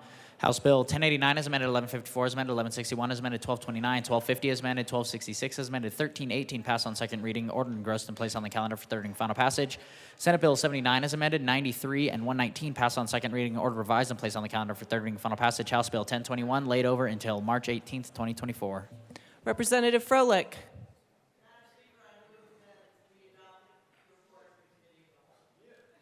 Thank you. Members, you've heard the motion. There are no amendments at the desk. The question before us is the adoption of the report of the Committee of the Whole. Mr. Schiebel, please open the machine and members proceed to vote. For those of you participating remotely, please turn on your cameras and be prepared to vote. Representative Bottoms, how do you vote? No. Members, please keep your voices down. Thank you. Representative Bottoms votes no. Representative Bradfield, how do you vote? No. Representative Bradfield votes no. Representative Bradley, how do you vote? No. Representative Bradley votes no. Representative DeGraff, how do you vote? Representative DeGraff, are you present? We'll come back. Representative Holtorf, how do you vote? No. Representative Holtorf votes no. Representative Lindstedt, how do you vote? Yes. Representative Lindstedt votes yes. Representative Lynch, how do you vote? No. Representative Lynch votes no. Members, please keep your voices down. Thank you. Representative Martinez, how do you vote? Yes. Representative Martinez votes yes. Representative Marvin, how do you vote? Yes. Representative Marvin votes yes. Representative Morrow, how do you vote? Yes. Representative Morrow votes yes. Representative Parenti, how do you vote? Yes. Representative Parenti votes yes. Representative Ricks, how do you vote? Yes. Representative Ricks votes yes. Representative Story, how do you vote? Yes. Representative Story votes yes. Representative Tatone, how do you vote? Yes. Representative Tatone votes yes. Representative Wilford, how do you vote? Representative Wilford. We'll come back. Assistant Minority Leader Winter. How do you vote? No. No. Assistant Minority Leader Winter votes no. Representative Bockenfeld, how do you vote? Representative Bockenfeld, we will come back. Representative Luck, how do you vote? No. Representative Luck votes no. Final call. Representative DeGraff, how do you vote? No. Representative DeGraff votes no. Representative Wilford, how do you vote? Representative Wilford is excused. Representative, I think that was Bockenfeld. Representative Bockenfeld is excused.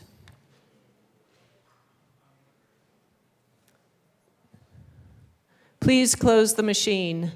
With 38 aye, 14 no, and 13 excused, the Committee of the Whole report is adopted.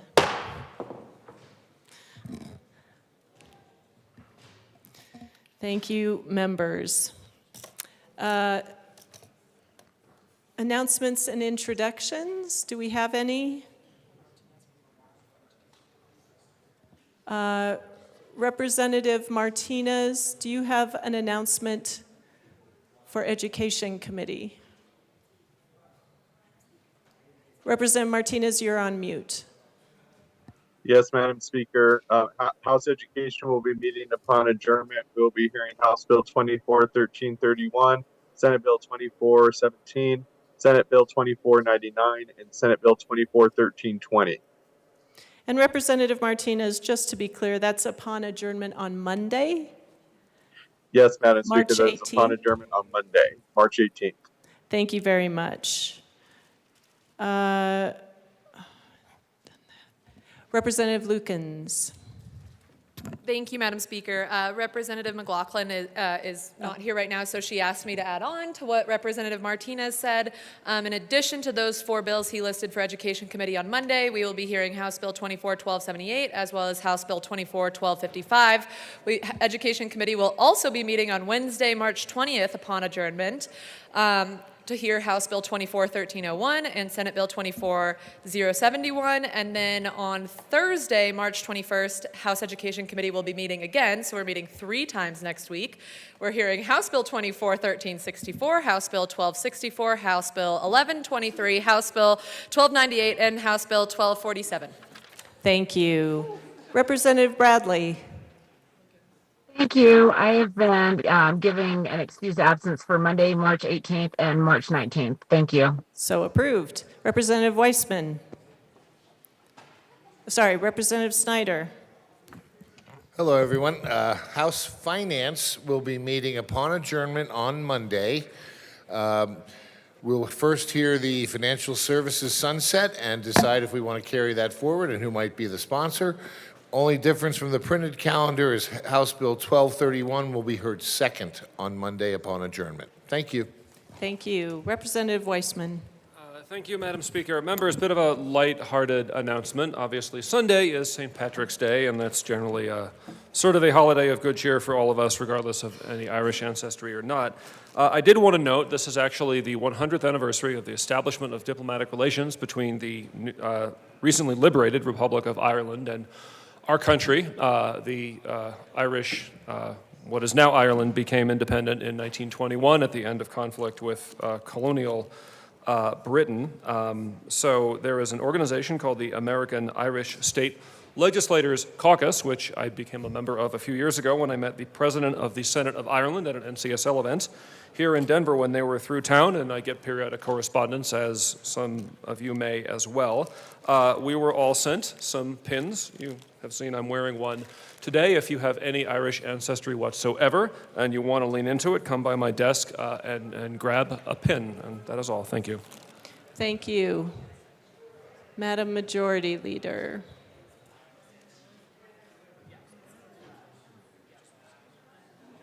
Madam Majority Leader, thank you.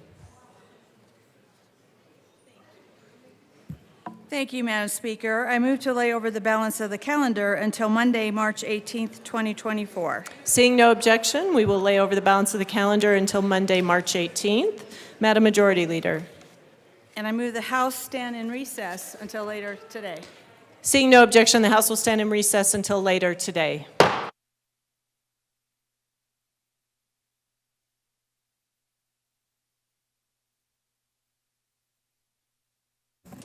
Members, you are free to go. Have a great weekend.